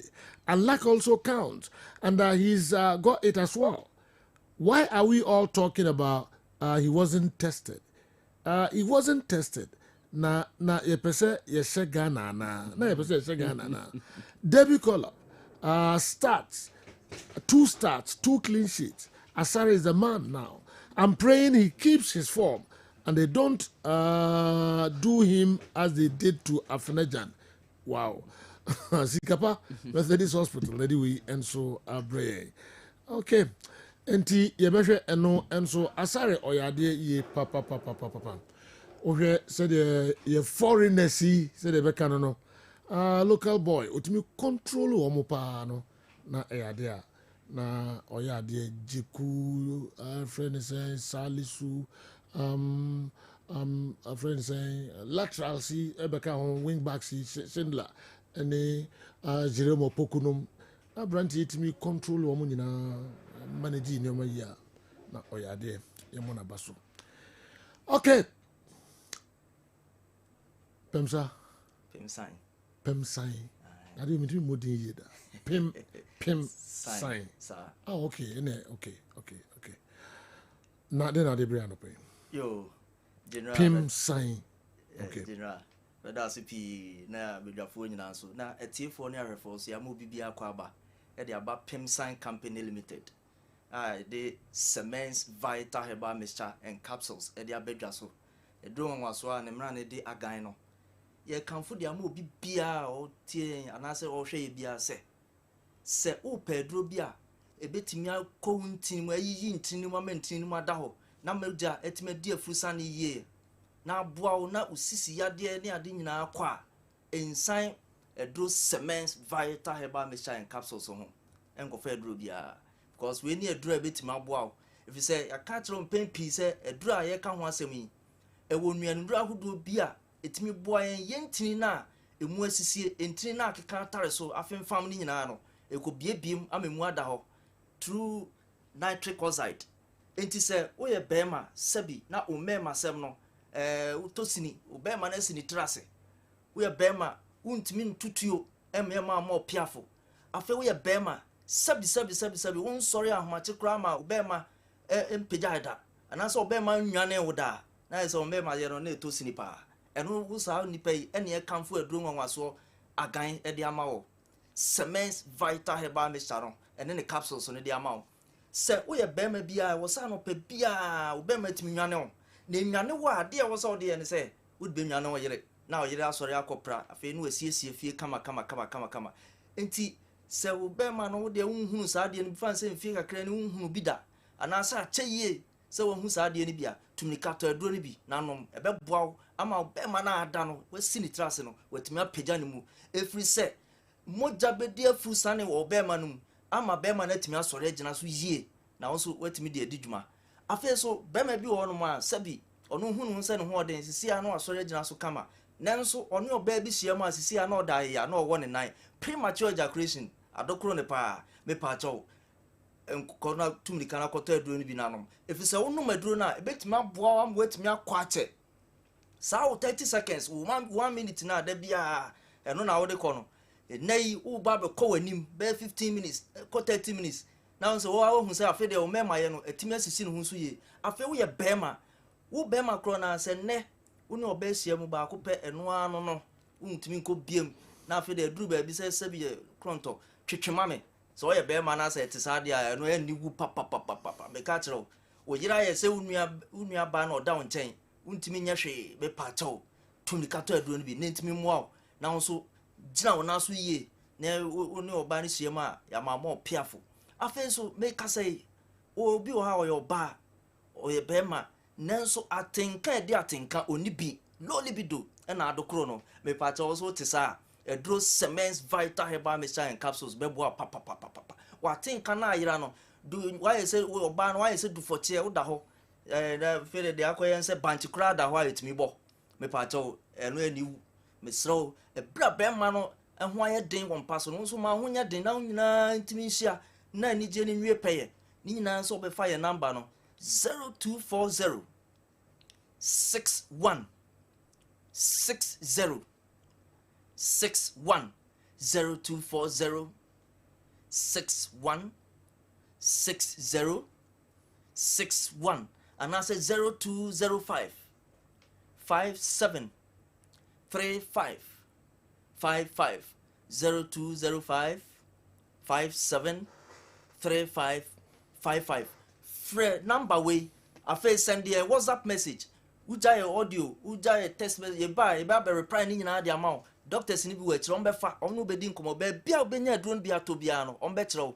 afa so sede obesi anu maduro no me ka say e bia wo ye oba no umfiti komu wo how kese pa ha busumi we ebeba daba ko busumi ebesim na mienu e kire so we regular menstruation e basa e de how bebre na ebraw timi ya na fertility when you infertility me pa chaw so your ba now tesa umfiti komu wo how kese pa obi nso de no eminoria ne de no de esizi na nko timi konfitire kama nanso ba busumi mienu busumi miensa koni ontimi konfitire bi wo your ba na tesa tumika to aduro ni bi na ma wo sabi umfiti kono bibia anya wano ma afen so oba kro na fiefo nyina tan wo aden tina fiefo nyina tan efri se busumi su se akọ na afen adani usu ni adwadwo wo be twa adwadwo sa su afen ne fiere hu se busumi aso fe no ogege ne rent ogege ne water bill ne light bill e sign said de wo yenti wo na kai fiere ama ne gege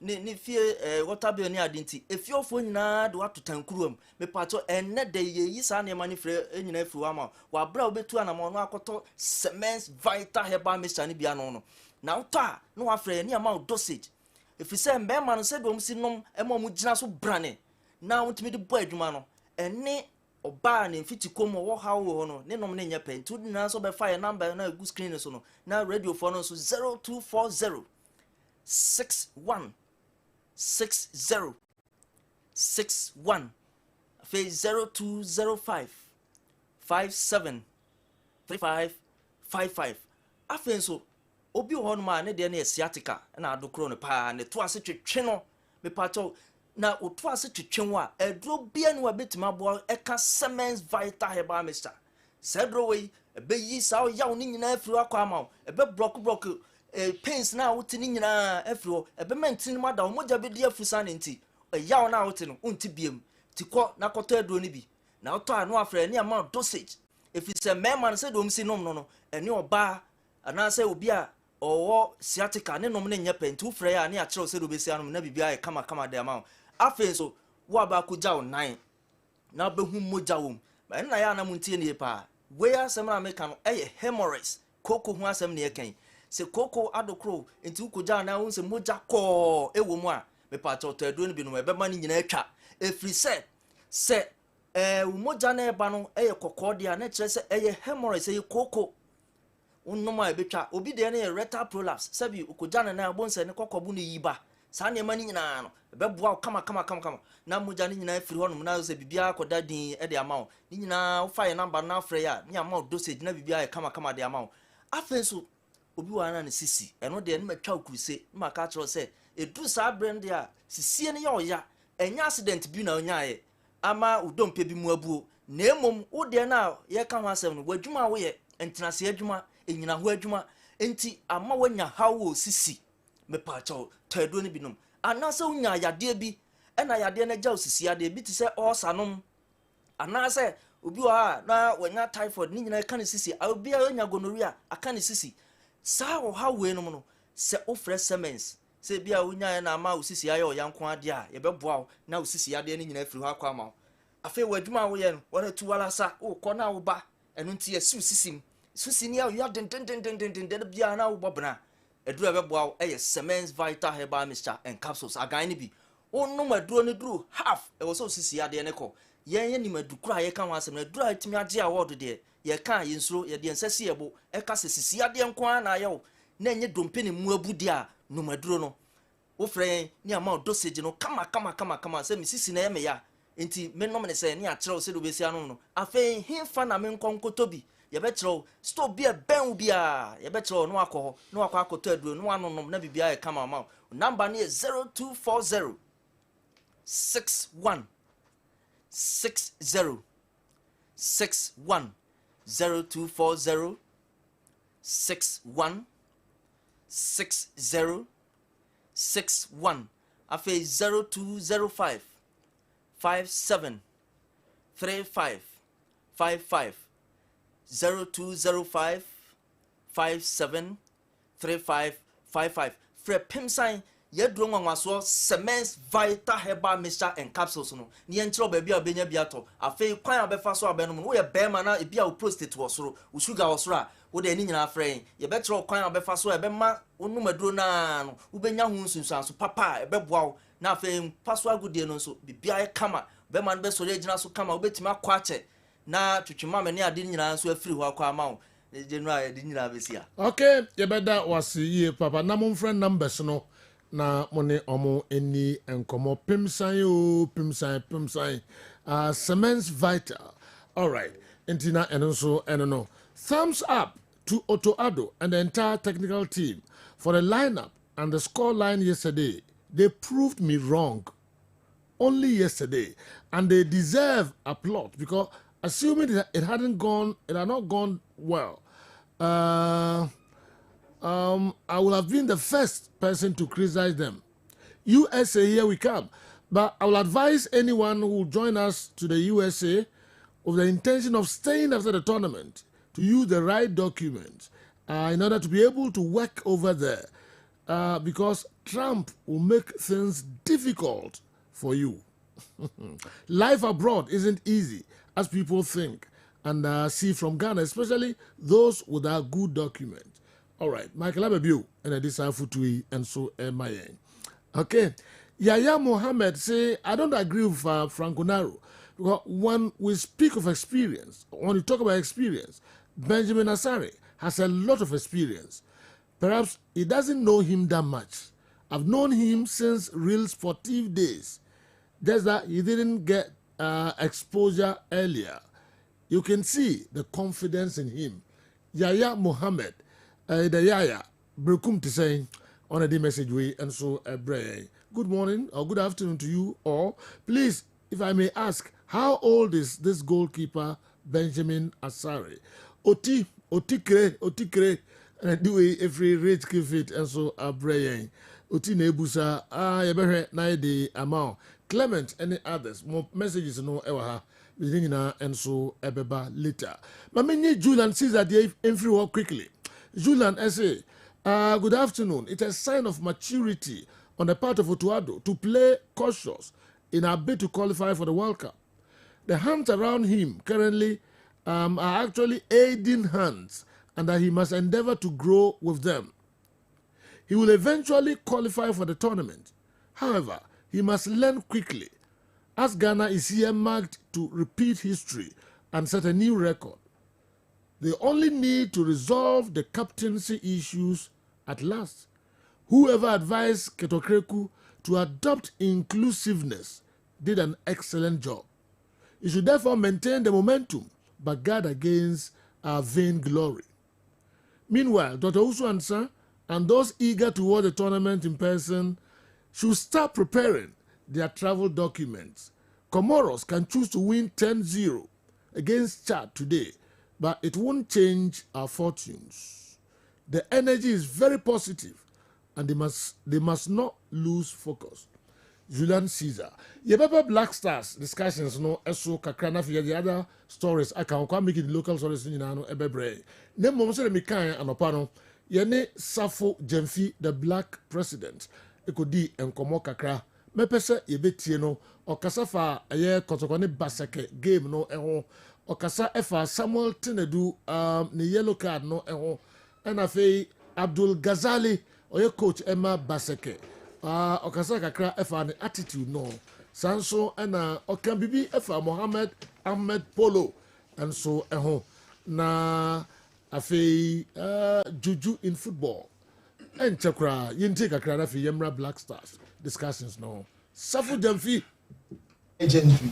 Safu Jamfi ba bedin komo all Kessben so. Onsem pie ba bedin komo. Black Pierre as a sewer receiver kama or residence. Safu woni je kotoko baseke. Performance do some of the 3 points on the job. Manage for the second question, I had 3 points, you know. Account. And at the first half, me hunu say me huade kakra na players in the person. But they almost after scoring the goal, no, Anka was a ma goes to the dorsal and almost relax here. Oh, in the game, no, be a ding dong game. We bought now, we are about the second half. No, yeah, changes. No, and my midfield say because we are brilliant now, Bobby at it. So, and Timmy cried and I'm saying they do need the omun, no, because on a year play beer or I want denka, but because of the yellow card na Okunya, no, Tina Mon also ne tackling, no, I had in Timmy cried, my friend, I catch them. Say a man on man and last. So by yes, I did. Minina Casano pay, my friend. No, I catch them. Say go not say an energy, but my one over a ye now uncle Ronnie JC now uncle J card. Go a midfielder. Bobby or I was a kenny panona, Oji yellow card and a ye. But because of yellow card, I didn't terminate, undimin 20 pan. Na a day a ye ever. Tiano pay cram nenacas. Now, what my former coach, Abdullah Gazelle, someone tries to move when the team I need. Oh, one day, a yaw no, they can be visa. Sir, A yaw, on say, I mean, himself knew Ugum problem. Yeah, said no, assistant coach. And now Ugum don't diminish in your job. It is a minute, says you want not joke, I don't diminish in your job. Now, free, a hawk, and to be. I interview about your our cousin. Oh, dear, we need to in our crown, will be ye free more account, the end papa. And he made me when he said, a yaw no, they can because I know our attitude towards a bench or cry. Then you come because go to the extent say, Obe call, I call linesman ho. One an assistant coach view say call linesman and I and was say be quite a penalty. It was a clear penalty. Go and say and name some say you go. So but yeah say coach one go baby one referee so one call linesman. Me cry me who say the fourth referee cry. No him say you go because the way a fourth referee is here you know. Na minim say be a crowd no crone a linesman no page flag no crackers because for referee no say me share no the way we see ball no buy or ye bibi or ade or ye ni say ball no outside.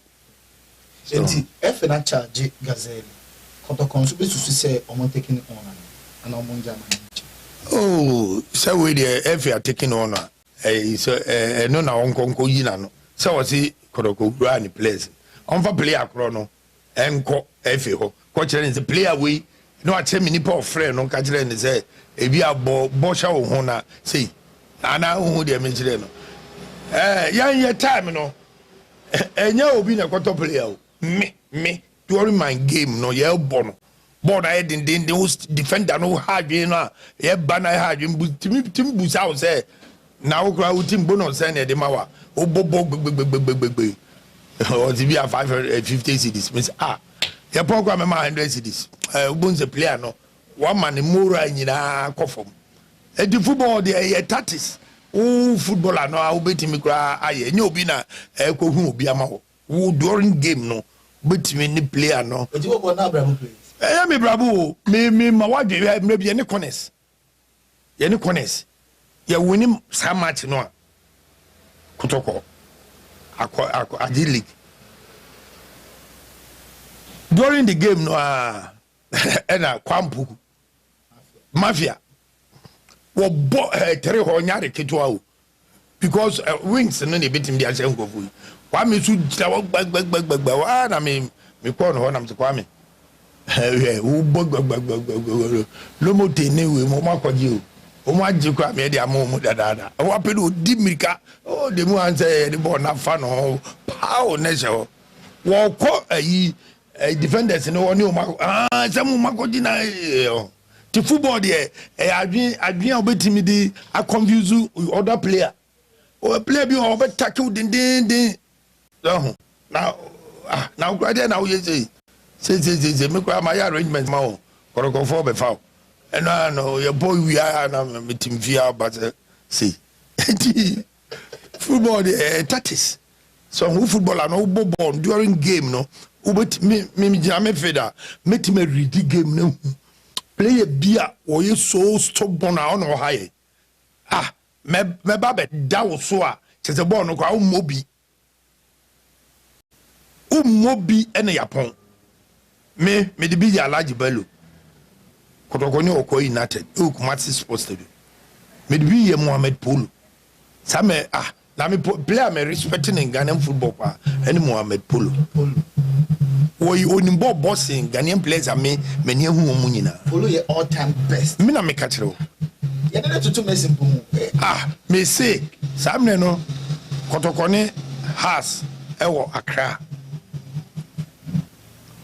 ena me ye kom kotoko ni bi ona Polo adamfo no tie kotu Polo ene ye di nkoma ne so o blaster camp tie di nkoma no say next 2 weeks ade ameyemo ena mti yo ena papa ne say o se Polo twi me bebiri ba o di skirt to so ena mti se mi takin bebiri ba o di skirt ye be ena ye starting game samna so me ko abripo janse bi boy baby Angela FM no me si ho me bo anopa me bo ha 20 ni ma bo ma chi 20 ma ba ansan ma kokodoko training ti me si park no so a ye me say you know I say o tu mirika wo ayiso a starting game na Accra Sports Stadium me first ball Polo twin o twin me no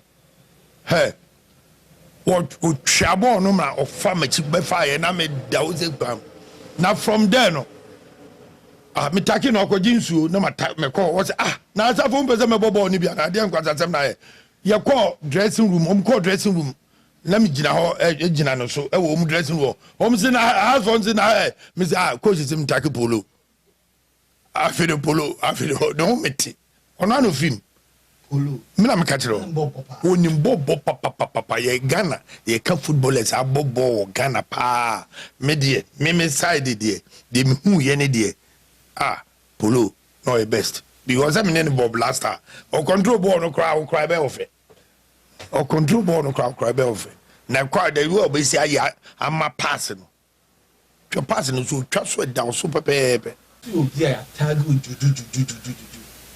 juju no me it is about the first time a year juma pa juju ye juma for a year juma of football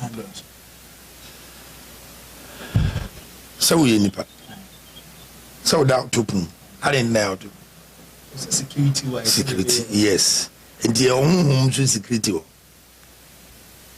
so what I say spiritually nipa so metimi ayew amwaye mre during football so spiritually when you so stronger metimi ayew ama ade a wo beye nyina beye basa o mindset no kra de bobo no kra e be sisa but obi also akọ o pese o pe no kra wunya no na what problem nya na oh yenya bi de bia yenya bi de bia bebri so obi o wa no onyi fi ni so atase ndi obi o wa yenya but ye nsel ye de ni say ye training your game no sekoroko be se eno ano no yenya se wi a obi o ka je ball aduro nim bia no na ni pakro no o jabo bo wi no ko di asofo di a eno mu ka je ball aduro nim o jabo bo we ye ni players no bebre ball me Ghana many players bebre na ball players baby okra ye ko outside blaster any yi no ye ko outsider na kane no say ya na ye dawo e bia ayi ye vene say school ene ye maye koda no obi okra ye dress ya oma mi ehun no mo ngo dress go toilet so no o go dress ave no go bar bansere ene ayi akobobo bebre and the football ne there obi ani said ozi e guide no so I say the footballer one guide ho number 1 as a footballer and na me catch footballers no number 1 protect who fie obi be ye wa e ye fie se wa hu de me kire no who protect who fie no obi ntimi nkoto o spiritual influence eno no na fe de wo so nkoye obi and then them footballers in the baby, no, Omobobo no and star no, Epson but Kobe Biano because I've been born in Kwana Womut. Say, maybe we mess we, and only problem. But who star no, me Bogoro 5 years, 5 years and Bogoro, and so on board 20 years, community in Semi. Say, one would mention because I protect myself, me at the year me. From then at the year me no. And I'm yes, me, nam kejetia. Mammy no or that or soften ban or that was here. Kejetia and an care boniba. And of because so no moon or kajem, eh, I'm not any did toilet extrausa. The obey beer and yefe. And so me buy no, me bag Ghana no, me first match kotokonekones, friendly match, and a friend blaster. Mamma ball league you. Na me nyan start league boo. Any friend blaster Ghana near because and Tokwaba a bubu microphone nam count.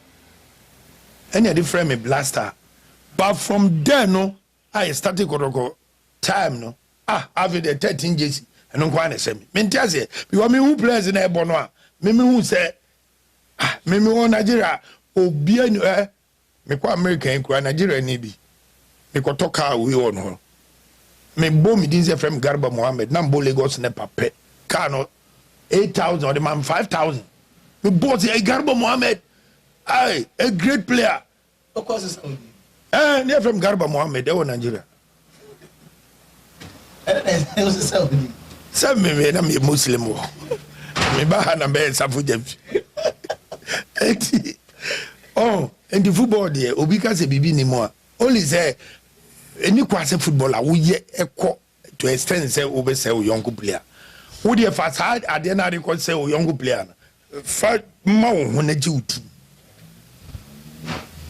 E ka bibi atoni uti udin fa ye wo na jiuti. Me na minim say udin bokoro 5 years me kwa broach. Na minim. Min enye se bia na min early stage ni nyina minim. So I just say, who bomb pay any man who protect you, so umbra. Yeah, bobo no, me, my brother, Aboriginal am kubra. So, and the oh, and the idea ni de, Tony, idea, obi kase, bo, bibi ni moi.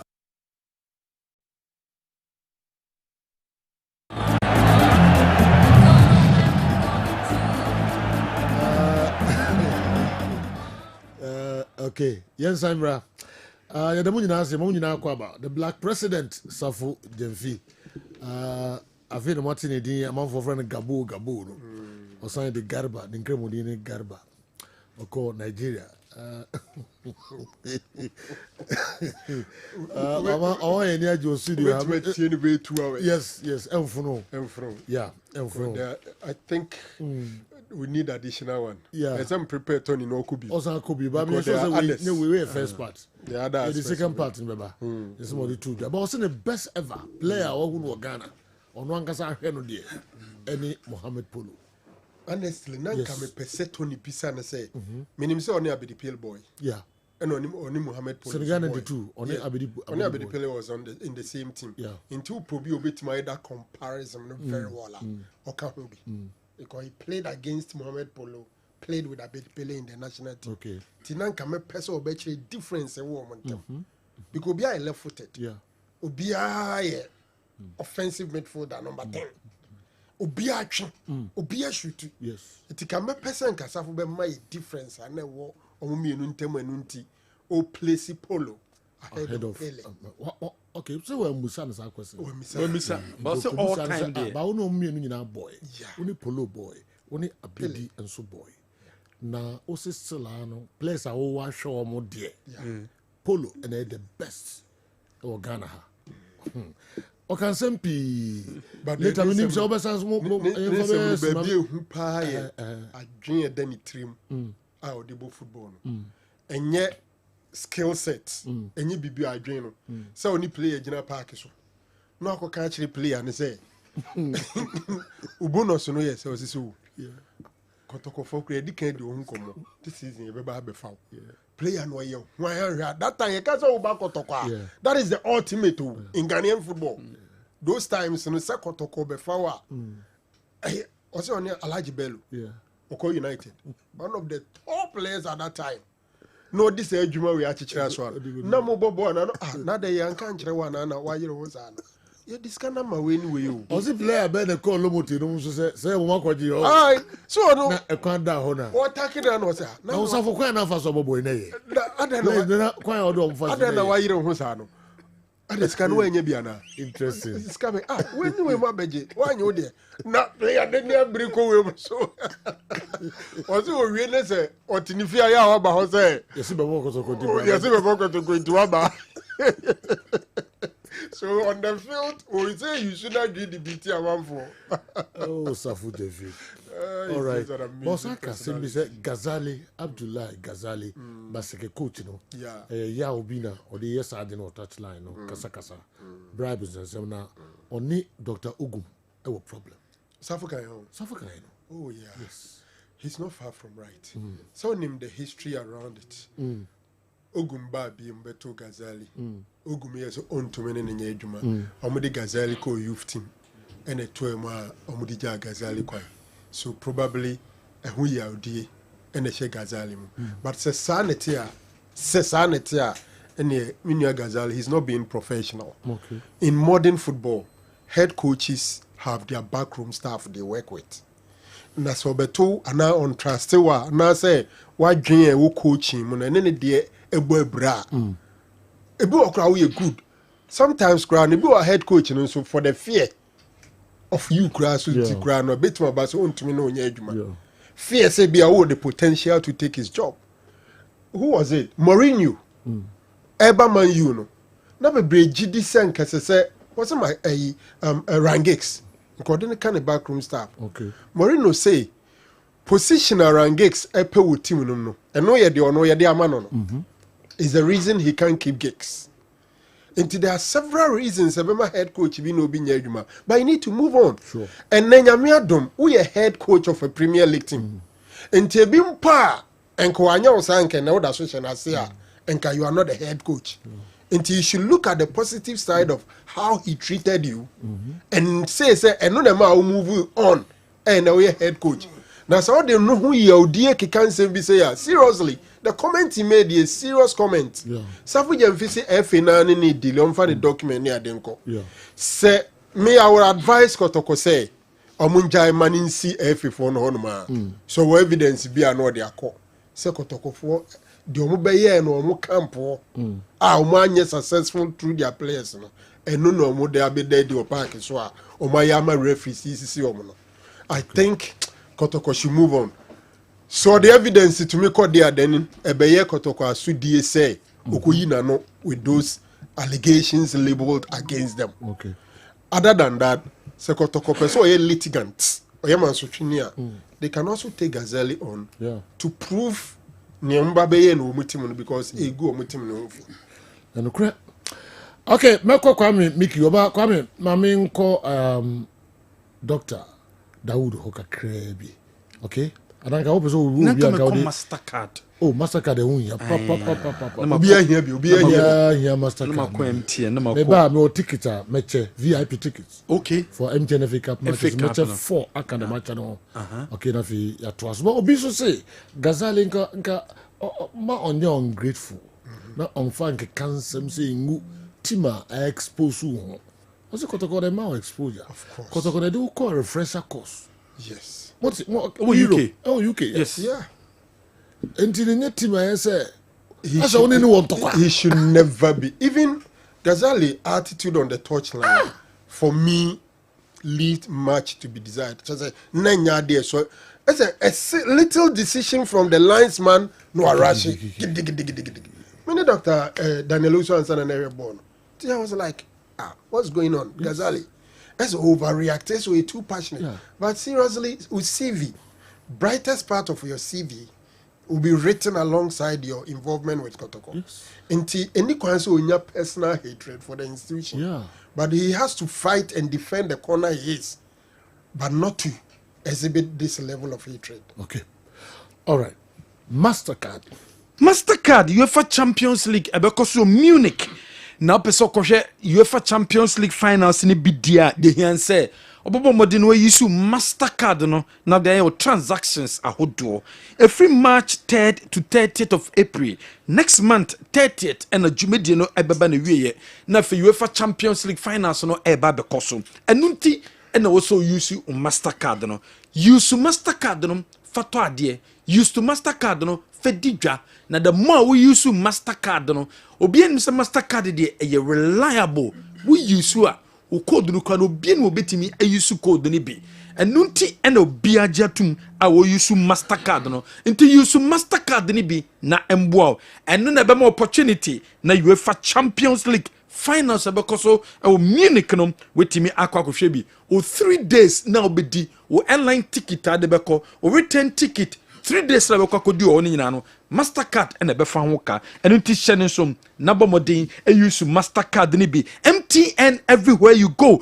baby abeko bia na betimi e use MTN ho o ma me na wo send sika e dia kwa akoma no o girlfriend na wo send sika dia kwa akoma no o yire na wo send sika e dia kwa akoma no wadwen hu se sika na wo send dia akoma no yete wana enunti na MTN se o mo de my momo app no aba my momo app no nyan download bia fa bi to phone so now download my momo app ni bi e de to phone so a eno na be ma zero charges na che so be send sika abra yentu sika bia enunti ne ebodo ru akireo se o sika na wo send akwa akoma maame o sika na wo send e de akoye adidwa no bomode na download my momo app ni bi na no na betimi aboa my momo app o download ya o be send sika akọ o maame ho o papa ho o girlfriend ho o yere ho zero charges and the beba so at the amount MTN everywhere you go. Yes about you mega kofa Dr. Dawood. Okay, but before semekono minimum the crowd they got two status can make you explain this to me. It's on his status. Cowgirl, spooning, and lotus. Me nimde na o status. Mon kon ko hema me mon kam on so be yefro. Status way. Mon kam on fast go here. Mon kon status go here. We use on the computer there. I think do fast. When send this side no Michael Abebi. On no level. We busa me the meaning of yes, but mon call fast no mo Mickey, why do you put this on your start? Yes. Which one? Niema or Tree. I didn't which one? Wait, there are you woman okay, me call quickly. Who missionary me who D style ho, me who cowgirl, me who spooning, me who standing, and me who lotus no so, and a reverse cowgirl, and so. Kwamiki, what's wrong with you? What is the meaning of that? Has it got They be macho bibi ogu. So mincho bibia. Usi styles. Mincho bibia, mincho styles. Read it well. They were on mincho bibia ogu. Bibia ni ho. Aye. Sex styles. Men am choice. Mincho. Na the side my everybody missionary. Everybody D style idea. One name cowgirl. Usi bibi the spooning. Standing, lotus, and a reverse cowgirl. Kwame, why do you write all these? Mistake to say. What's up? What's up? And before that one, there's another posting for Hassan and Robert. First one, a healthy relationship is when your woman wants to make love more than you do. What is wrong with you? Nothing is wrong with me. I'm 100% right. I'm not sure you are right. There's something wrong with you. No, do you know what is wrong with this? That's the reality. Oh, you still don't see anything wrong with nothing. Come on, this is serious. Which one is serious? Doggy style, cowgirl, spooning, standing, lotus, reverse cowgirl. But do you know all these things? Dr. Dawood. So still who defend you anymore? Who defend you anymore? I mean, who the kind of person you are? Charlie. Yes. We haven't covered anything. So who brew more journey? Now yeah, Juma now. Busia. I'm saying we don't get out. I'm out. Come to me order. I want the baby. To me order. Mother sell. Mother sell. Dr. Dawood. Yeah, but see, I never trust them. And you are not for your friend, Dr. Dawood. Me na me da Dawood heba hospital ano. Na enna me so enna ne Dawood ointment. Dawood 360 capsules. Wodwa manso a enne obi adi hu adanse. Na do we edutwem. Dawood ointment. Dawood ointment. O se fetwi na ebeko. Ofa Dawood 360 capsules o se cc na ade wom. Na drum yenu we e adwuma bom. Obi a osisi ye o yapa. De obeye ne se o de Dawood ointment no etwitwi osisi na anopa ene anwumre a nansa bia no na o de bia bo asawa obetimi de atua o dware wi a fa Dawood ointment o de te ne fa sra ta bre kro na no na wonom Dawood 360 capsules no anopa ene anwumre na danse ye na ba amane o de enko na enko ti adanse ni bi Dawood ointment edrowe me straighten and welding the toda me pon djuma na me honam nyina me ye me ho bibi enye ba se minya sa Dawood ointment we na me twitwi a na no paso minya Dawood 360 na me no mo a ese kware me ye adwuma kra se kane no te do we de edima se mama na be di so asema mama ye electrician na ye adwuma ekofia ye ntimi na Dawood ointment so ye adwuma na obra obrofia fa twitwi ade be che no na ho aye den Dawood ointment fa twi keke na ebeko lua me yusu mama hoden pa mama metumi gba odwuma bibi e kama e mama ye Dawood 360 capsules and a Dawood ointment o memre we no na do we no so twitwi wa aposo e be ma ya oni nyina afiri o ma de extra tumi be gba odwuma Dawood ointment fa twi na ebeko da bia amafo kompenu da ka musa ko spreader mi secret na nu ani ebudo na ani Dawood ointment ene papa mi sole anopa mi di twitwi mi sisi achi mi babia he Mentebre secret in ye. Tis up so at Samia. We use Dawood ointment. That's the secret of my taxi driving. Me a transmission jabos specialist. A juma me and carry na me pegadia, na me sakura anti me pega. And as I'm a mad, yes, one I love Mrs. She said, if you share Dawood 360 capsules and the Dawood ointment, I want me to be the dry human swam and tell you, Mentebia, Ubiamo modis so betting a pet. Dawood ointment and the Dawood 360 capsules and you be at all. Odofo se wati bi. Edroy America ho asem no, eno ho adanse e na wono madi no. Ko pharmacy e ben wo, herbal shop e ben wo, ne koto Dawood ointment, Dawood 360 capsules. Na se de enkrofo di ho adanse no, wo so be di ho adanse. Wo pese wo frɛ a, eno na wo screen ase no, 0244 88 64 37 na 020 168 1717. Baby, I ton a draw on my gun and Mubiano, or the house open Dawood ointment and a Dawood 360 capsules. Okay, Minsan Emra na Yemetra Sunfa, Emamo Kessben Television, Kessben 93.3, Kessben 92.9 Accra. More motion live on DSTV channel 364, Go TV channel near 121. Miko kwa Mikio, Afe or the local source no Braye. Penimpa biwo Ghana ha. Yeah, we know. Watro, I've saved it, Joe. That is also Mikio quickly. And the air can walk save Nina and a copy of the Bremen. Minima de. No question. Onu betima ka. Wano betima ka tuma. Usi penny wo kroma. Met me ama clue. Uma clue head. What send me message gratis. Club owner. Club president. Club kakraka bi wo Ghana hanidia. Emo one na say. Yembo program. Kabisu me man mindiko nizam from it's okay. Club una na okay. It's okay. Oh, thank you her regional club no na. Well, then kind of prekwe. It was sunya kwa hizo. Sunya mpote mo be. Trust there. Kwa hiyo club media. Also a save. O save. Na o save be use. Na o so hwe mu no wo bibi o ma. Ba woni mu sen. Woni mu sen. Minim two penalty. Yeah. Which one? Missionary no. And another again. And a D star. And a D star. Nkwada commentary da. Unti da. Ye wi amechechu mu why. KMA se me fanto anim se sabre. Omo nsesa omo nyema omo ye bia. Enu nti so bi dadao. So obaboa o. Ama wa certificate e dia ma ni titu. E fa ware certificate e no be ye dia ma o dia bomodin. Nakacho ni pakro se debi.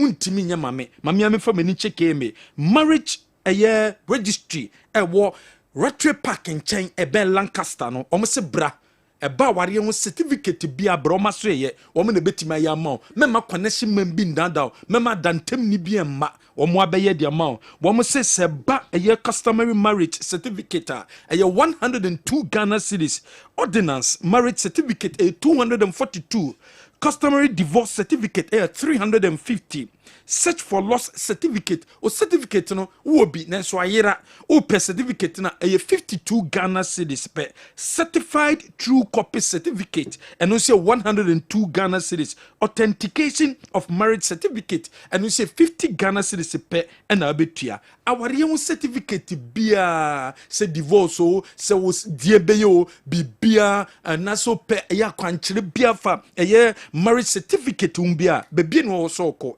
KMA for omo marriage registry and also ko womo ben Rattre Park in Chanwo pe womo number 0592 565959 0592 565959 obetima from our number we so o from a womo ebeje so and no said the general wedi kan aboboso the Black Stars of Ghana etimi edinkunim make us a Black Stars from hotel a womo edio many echere Ghana na other place no enso atoaso edio many ache womo clubs awodo a womo ebekwa kosi akan enso ewo ho and no Black Stars edinkunim 3-0 and womo timi ehye abra womo ne Madagascar enso and a boy they say World Cup qualifying matches no ye abana wiye this month ye beto so in the month of September and beto so in October ne ato so September about 2 games na for October about 2 games na for the World Cup qualifying matches nya no enso abana wiye and na ba me kwan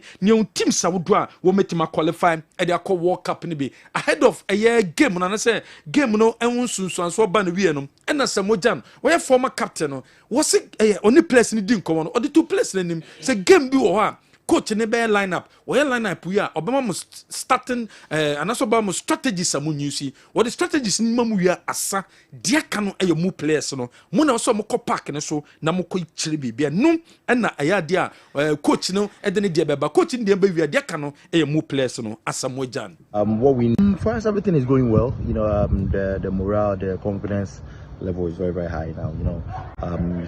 There are some days that you don't need a coach, you know, although the coach will do his job, but sometimes you have to take responsibility. You know your destiny is in your own hands. You know, you can't let somebody take something precious. There are some days that you don't need a coach, you know, although the coach will do his job, but sometimes you have to take responsibility. You know your destiny is in your own hands. You can't let somebody take something precious. Sometimes you don't need the coach. Where you some more coach. And that's my cousin, okay, coach.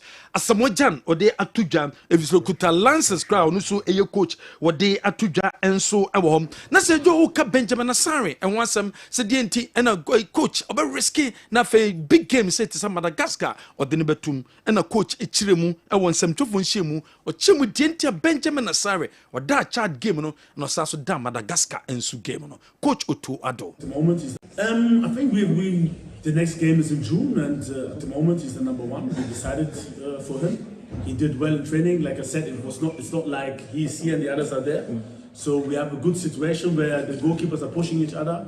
Really, really thankful the way Atiziki and Wolcott also behaved during this week, and the way they also tried to push Benjamin, to help him, to support him, which is not. I don't take it for granted, but big props for them for pushing him, for giving him hints, and this is good teamwork. And Benjamin really, he deserved it. He did well in the league, but also in the training, the few trainings we had, he did very well, and I'm happy for him. Where in summer coach Otuado what they a tuja now Becky Ghana 2 goals you share no, and as out of the goals you share no mummy no dear a free kick. And now, abo pejaba, and I said Jordan pejaba near bon, and then I said ye pim at their netimu. And you was a coach to Twado say, Omo Heze, a war a training grounds, and Dintina free kicks and a Nagana, yetimi edisi goes no. Wakras posted them, sir, and this year, Coach Otwado, Echirichimu. Yeah, I think we analyzed well that, for example, against Sudan, we had like 16 set pieces, and yeah, we were also a little bit unlucky. This is also a combination of maybe the last will, but also unlucky. I mean, I think Sudan, Jiku hit the post. If this ball goes in, it's also another story. We created a lot of chances, and I know that this is football. If you work hard and you have the patience, the results will come, and this is what happens now. And I have to also, pay big respect for the assistant coaches. Gregory and also Desmond, who are working hard, who are trying to find new ideas, and I think it worked well, and like I said, we won deserved. Where some coach Otuado or the Tudan Cracker no coach Otuado say no more being celebrate say Ghana qualify for the World Cup no. I was see here and here say we see focus our yenim 4 games more there. Utra baby cause Ghana World Cup in your Kobe there. There be not just why a big mistake. We are very happy, and I think we are taking a very big step, but it's not done yet. We still have to work hard to qualify for the World Cup. There's still a lot of work to do, but I think we are happy that we're in a good position. Where your coach Otuado Black Stars make us say when we free hotel when we do many Ghana, and so not just say World Cup qualifiers no ya pim ya home so kakra ya beto aso later on abrantia ye nim so kosi park ne so abra Ghana ne chat ebebo no Ghana Football Association ministry no abokokosa se de bia no e de eye problem ba ya de ye fine Ghana say 10,000 say $20,000 and nunti e was say de ne sutwa ne so abrantia wante ase and during Ghana and ne a child game okosi park ne so and am so Emma Accra District Court the Abrante ekopie mu e wo court na general wo metena so mo say 100 days onko dem eno ene nsema sese ababe todwa and am so ma sese mo say 100 days and Abrante no wonko kodem and am so am gf ne ababe todwa say wo mo sre supporters no wo mo perplex na asem wo mo perplex na asem de nemom se bibi sei e ba general Abrante na osi park ne so nini They are the abonity. They are the abonity. No. Okay. Until 100 days. Busumi miensa. A man for is too harsh. Sir. General. A hard dream. A hard dream. A Saya Rabinsu. Sir. A Saya Rabinsu. Yeah. Young boy, 21 years old. A man for the teaser will be academic 3 months because what TC Park as well. Almost soon yet. What TC Park as well. You fine. 10,000. You find GF, no. $10,000 also. No, Cape Coast there no. I'm finding $10,000. Yes. Baba already in $15,000. To almost say between $10,000 to $15,000. You see? $10,000 now I can. Almost 1.5 billion. Yeah. I agree. What I say? Enti Kwame. But you know, if a ball, maybe cast well, a ball, and now a passion. So be also a ball. For the anybody or Ghana. Baby, I mean, no one is a Ghana Premier League, you know. A young February. You see, Andy, competition be a Ghana Premier League player, Ben will be TSS. And come money, we are. Come I did not feel who near. No, it is. You see, we are seeing BM Randy Honor. You are very allowed. How can you do this? Yeah, no man for you might be saying England TV so a better so you camera you be fine. They are made to pay. Yes. And why I bet you don't know? Yes, you jaw circle. And the only protected players 1.5 billion I can. Who will be an uncle to an air srek, can be a decacra to swam. So Ghana from Rantin, young fam ranye to money, mam ranye juma. Oh, ma'am. Yes, a boy, ball.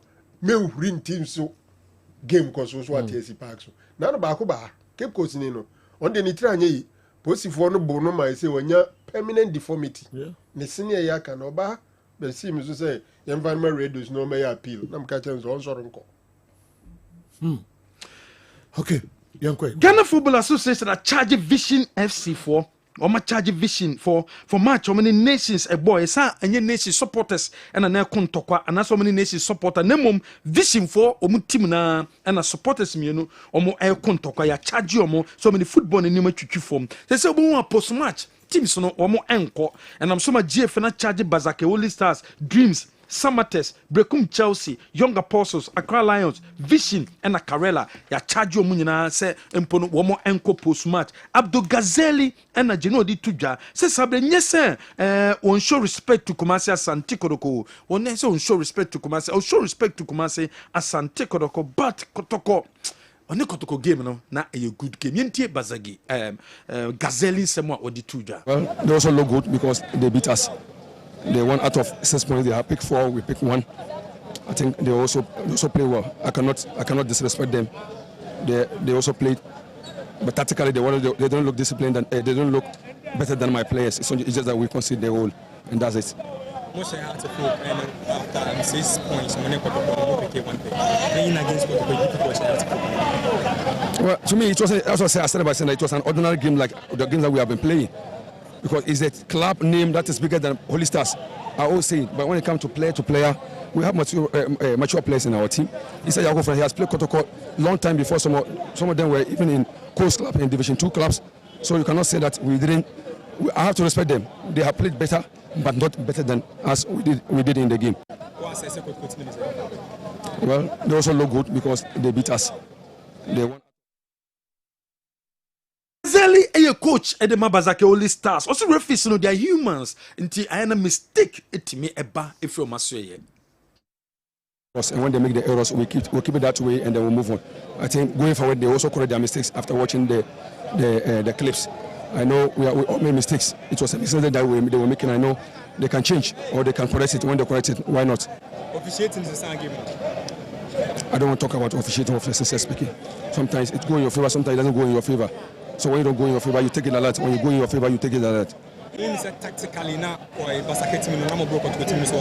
Oh yes. Everybody saw it. Those who watch the match, those who hear, those who watch it through the television, they will testify that yes, we have given protocol a tough time, and that is what I want to see my boys doing. I'm a developmental coach. I want to develop the boys to get themselves to the highest level. Not winning is bonus to me, but you know, it comes to a point that you need the winning. It's unfortunate we didn't win, but they did well. What I asked them to do in the pitch, they did it in the second part of the first half, and in the second half they did all what we were supposed to do. Unfortunately, we didn't find the net. So we have done well, and we have to keep it up. We'll continue to work until we get our finishing right. They are humans. Where some Gazeli were they at Tuja after the game in a Kessben or a different thing. I will post match and answer make us say a pitch side or but a Kessben no winning some or dear Tuja. Ya queen Swatermaya saying Swatermaya management and a board omo consider players omo si akama nso atrama omo register omo no either so mema players no ako free no obi akopɛ club abo anaso me ton players no ama other clubs no metimi akwakosi akan e de amomo omo see in the next few days no omo decide but asatna de omo catch all the players say nso atrama team no eni hobium but omo decide e kon betimi de omo players no enso e de afaso yeto so about that stories Diana Stars I complain at the Ghana Football Association. Woman in Mediama Sporting Club against a course no. Almost some GDS referee and no a confaso a D game no. Intimidations I would do a course and I'm so am some of the fans and some of the officials of Diana Stars. You free stadium or Bonteno or GDS and your football and until I said GFM etimi shushemu at the F1 Adako Jache. Say pitches on your bomadu copy mo pitches na omo ye no situation say the CTM say dakoja chi project no level o do pitches na omo ye no say en pempenso do we picture nya de okodoko ye train wo so but we a different picture wo mo e develop our dakoja chi wo said be betimi abo ma kumasi asante kodoko wo mo akensio anase train no me no bibia betimi akonkan wo IMC no wo me de to National Circus Council nim say no after league pe yebeto aba a National Circles Council chairman and nunti kumasi asante kodoko ebe launche fabu census no na fe womo akọ door to door a promote fabu census no ama manfo register because fabu census no eno ene de beto National Circles Council no womo e chairman no yebeyi eye chairman no enunti se opeso to oba ni bi na yi chairman no betimi aboa kotoko supporters ne dia also timi register na on board of fabu census no so na for every month bia no wonso wetimi a contribute kakra e de aboa eye club no e ma nyema timi akonkan e de amakomase asante koroko bobo ekono heba so company limited ne de heba so criminal bedwa so eye crima bema na UC bema de opeso bo adwuma eye heba so cream and I be apply. Who apply? Heba so cream na ebe bon kitu ebi opinis no after 30 minutes na no ba no akwa kushiem. Mushiem wi a enije nko na beba e de mam January mfensia. Okay. Mami ko doctor ho but before that mami nche ticket no mienu emom sisi a MTN Cup matches ebe koso weekend di Baba Yara Stadium. Ubetimi de ahwe nyame yadma meminda ene kwesi ada nyina. Friend number is 05515 0551444 933 and 05515 99933 na mincha ticket no ebi sesia na utimi ebaha wabeji na odi akwakohwe games na ebekoso weekend no enyina enti menya first caller ewa ha why na me ticket imano hello good afternoon good afternoon nyame adumo now kasa free here for saying because me kasa free Brooklyn Estate South Africa God bless Anami God bless Anami God bless and God bless Anami okay and you know I Abraham beji ticket ni bi why VIP me pacho me da mo am from Nchenchen no nya de ametimi de amamo opushi so amebodin na fe yene kama pa what the go is yen na for say David no won how Mohammed pa all right mami mra wo hey mami mfa ba ko ntwato okay mesa ba be check bi aka ho biom na mami hwe we hello good afternoon me pa try from saying Pastor Femi appear chance bodini ye appear chance oh hifa why the side yan na was Pastor okay so kroma ya I am what to yo and obeji VIP tickets ni bi why you okay now they are ni nyina and so all right maminko doctor ona abrantie the message bi eba am say Didi I want to commend the mental toughness of the Black Stars coach Otuado. He has stood firmly despite the negative commentaries about him. Today, the same people who criticized and wanted him out some months ago will struggle to repeat same demands now. Clearly, Otuado's handiwork is on the team. Let's hope for a more positive result. But we must stop politicizing our players' renewed efforts. As a man for the year politics, kakra and afi omo anomo pe Otuado out no.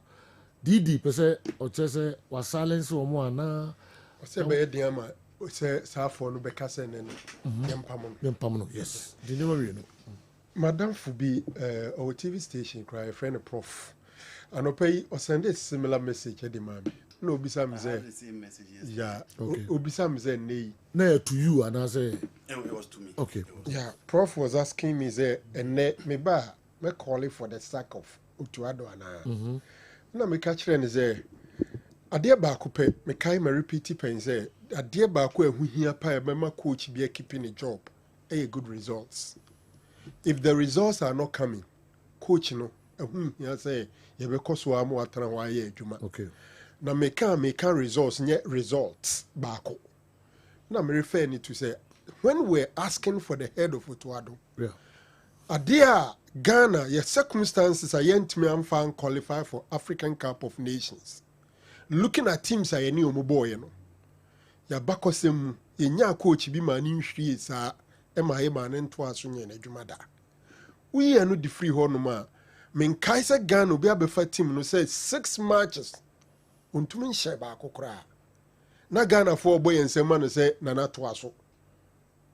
Ye beka kire because what keeps a coach his job is good results. If the results are not coming, we'll ask for your sack. But the results in the bar and ne Sabi, it will not be smart on my part to come and sit today and say, Yampa Mutuado. No.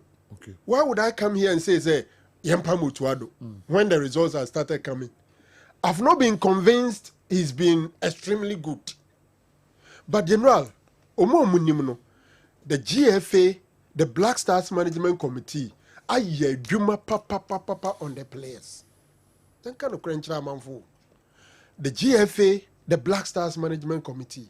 First of all, we hear GFA nankasa how they decided say they will mobilize support for the team.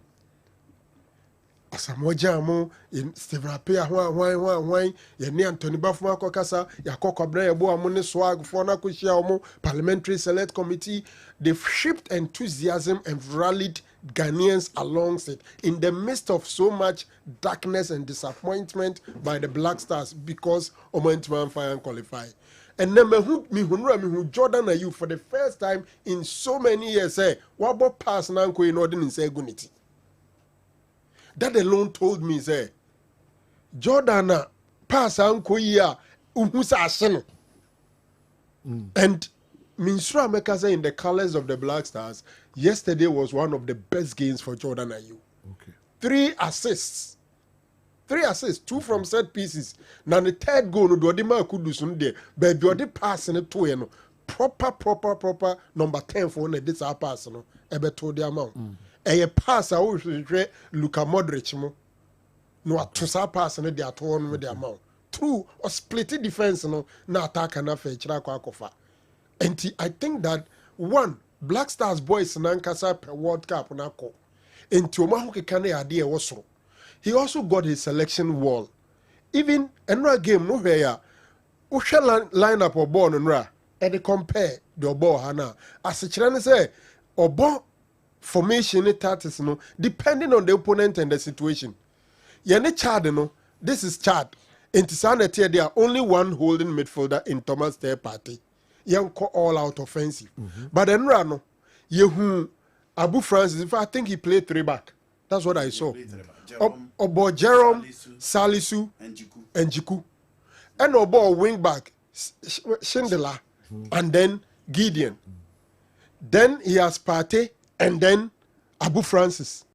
4 midfielders, no. It has a chance in the formation, no. So person call offensive for Beko, or person would defend there. The 2 wing backs, no. Everybody 3, 4, no more 5. So he went in with a different formation altogether as compared to the home game because Madagascar has proven to be a tougher opponent than Chad and Umboano. And I think the technical team had their hands and they had their selection and formation right, and even their tactics on the day was good. Okay. So why would I come here and say still Otuado should go? We've got 2 good results. Say all the bodies in Bebo, I don't know the role Refresh Shafa played. I don't know what Desmond Ofemu player. But what we realize is that the head coach is standing there. We are getting out the results, and we are happy. When we are happy, we will not call for the sack of anybody. So I see all of a sudden become a good coach. I have not said that, honestly. Me say opponents in the crack. Me, I don't think say we have been tested so well. One of my main reasons why was Sename calling for the coach, the sack. And he say, my GM say, it would be wrong, say, my coach be able to qualify, say, we know coach for a World Cup. Inti asichire say free sabre ye kono. The odie bono no ane the be World Cup. Okay. And I'm looking beyond even the qualification and the World Cup. Are we so sure that you could do World Cup now? This technical team is still strong enough to compete at the World Cup. It is a year more. Any oboka for technical team that will my office says qualifier this becomes familiarization exercise, it becomes preparation and everything. Then Obeko World Cup no you're on top. But that's the stance. It doesn't make sense to call for the sack of Utuado and net. Okay. I'm like Ghazali. I said, can we know? You see, Ghazali, I think say Jema after the first interview, when you be money to okay. Then I said, the first one or yeah, name some kind seriously. You see, General, to say them can earlier on. A too dangerous statement unless on a fat power. Now football na you woman. A round until even your kotokokrana your club kitwa, you still have to be careful as a coach. So we label such allegations against an institution. So you're very careful because a round young up and coming coach. And Uko put you in this situation. And to share the second interview now, Nipa no see coaches no, Abel Robin na dear na team no be no the camp moment man no, and omudi coach na be no. Afraid referee no. Omudi referee na be sorry. Afraid obedro no, or see referees no, omutimi yam from so omuye nipa to the be a come the same match, the same stadium, within some 1 hour, 2 interviews, very contradicting. Microphone relax man. Like Savage and said, Kotoko should not take it up. Okay. If you know about your Majmaka, you know, I can crave on in Swatreman. I must say, I'm more general, so I'm players, no. I'm bet home, and don't be job, Yamanako for free. First of all, as who the status of the club. Is the club still in existence? If it's in existence, then they have players. Okay. But as a club in existence, individuals can own players. Okay. We are no free horn man. And ne omaja omutifie na players no nim omugina bie no. Ombeko so atu omukana because 2 months per when to player ne ka otimi koji free agent no oko. So if they fail to pay them for 2 months, me nua bia na madam fu bia oma after 2 months if you don't pay me straight up go to player status committee and ask for being free agent. Yeah. Even that the club no a position who there are several things that my players because a floating status until they will have to know what they want and act according to what they want. Untumin Jan sana febe season be kwere no. We see me players me tom maybe 2 months 3 months untu no way. All right. Good afternoon. Please, I don't side of Andy Kem on the assertion that Lawrence and Jojo have everything than Asare. Asare gives assists with his long passes and has even had about 4 to 5 goals involvement for his club. But I don't see the other two doing same. And Asare again gives proper command at the back than the two. Okay, Akwese Frane, anyway, free breakum. Because how many of our Tigis matches do you watch? What about Asare club football? What about Tigis Jojo Wolocott, almost contribution at club level? There is this man at Bechem who has saved Mickey's starts. No pair. Good afternoon. Our person. Tell Mickey that it's never true that our coach didn't go for the post-match. He went there with the MVP of the day, Vincent Klu Ajay, and they were the first to be interviewed before Samatex coach and player. Team manager, Brekum. All right, Andy. You know, Nigeria World Cup 3 matches. This is not the first game of Utado. So the 2 games now I have on the chart in Madagascar. That is not the game that represents Otoado. Besides that, Ghana, we have our standard. Our standard is not Madagascar. Our standard is not Chad. And no game no more boy no my idea. The coach did well. Make a goalkeeper choose yesterday. It was a top decision. He did well. On the field of play, the players played them. They played well. But let's not forget. Mr. Go be song with the Cameroon World Cup. You more who was said the Ghana national team go song because why I did because I World Cup. Into Otoado, you know how a standard was so more. You don't beat Madagascar and Chad and all of a sudden you turn Pep Guardiola. All of a sudden John Pence Labe Juama Lilo of Pep Guardiola assistant. All of a sudden the small fair about Davido Ancelotti. No. You know, they need to do more. All of a sudden you play a thing in about Dane A, Di Maria then line Messi, Cristiano Ronaldo. No. All because you beating Chad and then Madagascar. Oh, you know, and I know who Madagascar for. Ain't it, please? Otoado should do more if he want to secure a job. The human so person or a boss no be na ho asem kan. Se Franco kan a resource na. And the resource we have our standard. Our standard is not Chad, our standard is not Madagascar. So he need to do more on the game itself. You know, Enra, so here your players and attitude. If we are not time make us our Kessben Accra. Make us say near minu and a dear be win the game. 1, the structure of the team, and 2, the attitude of the boys. 1, so here the 3-back plan of Jiku, Salisu, and Jeroma. A proper 3-back when you have players who are ready to execute it, especially against a far better team than Madagascar. So Salisu won a 4, now you're ready to play. So Jerome Opoku won a 4, now you're ready to play. So Jiku won a 4, now you're ready to play. You know. She countries now say football. Omo mo 3-back no. Now where the 3 personalities now omo gina chire no. It is because of the time factor. Yeah. Maybe probably area. Okay. Yeah. The guy did well. Okay.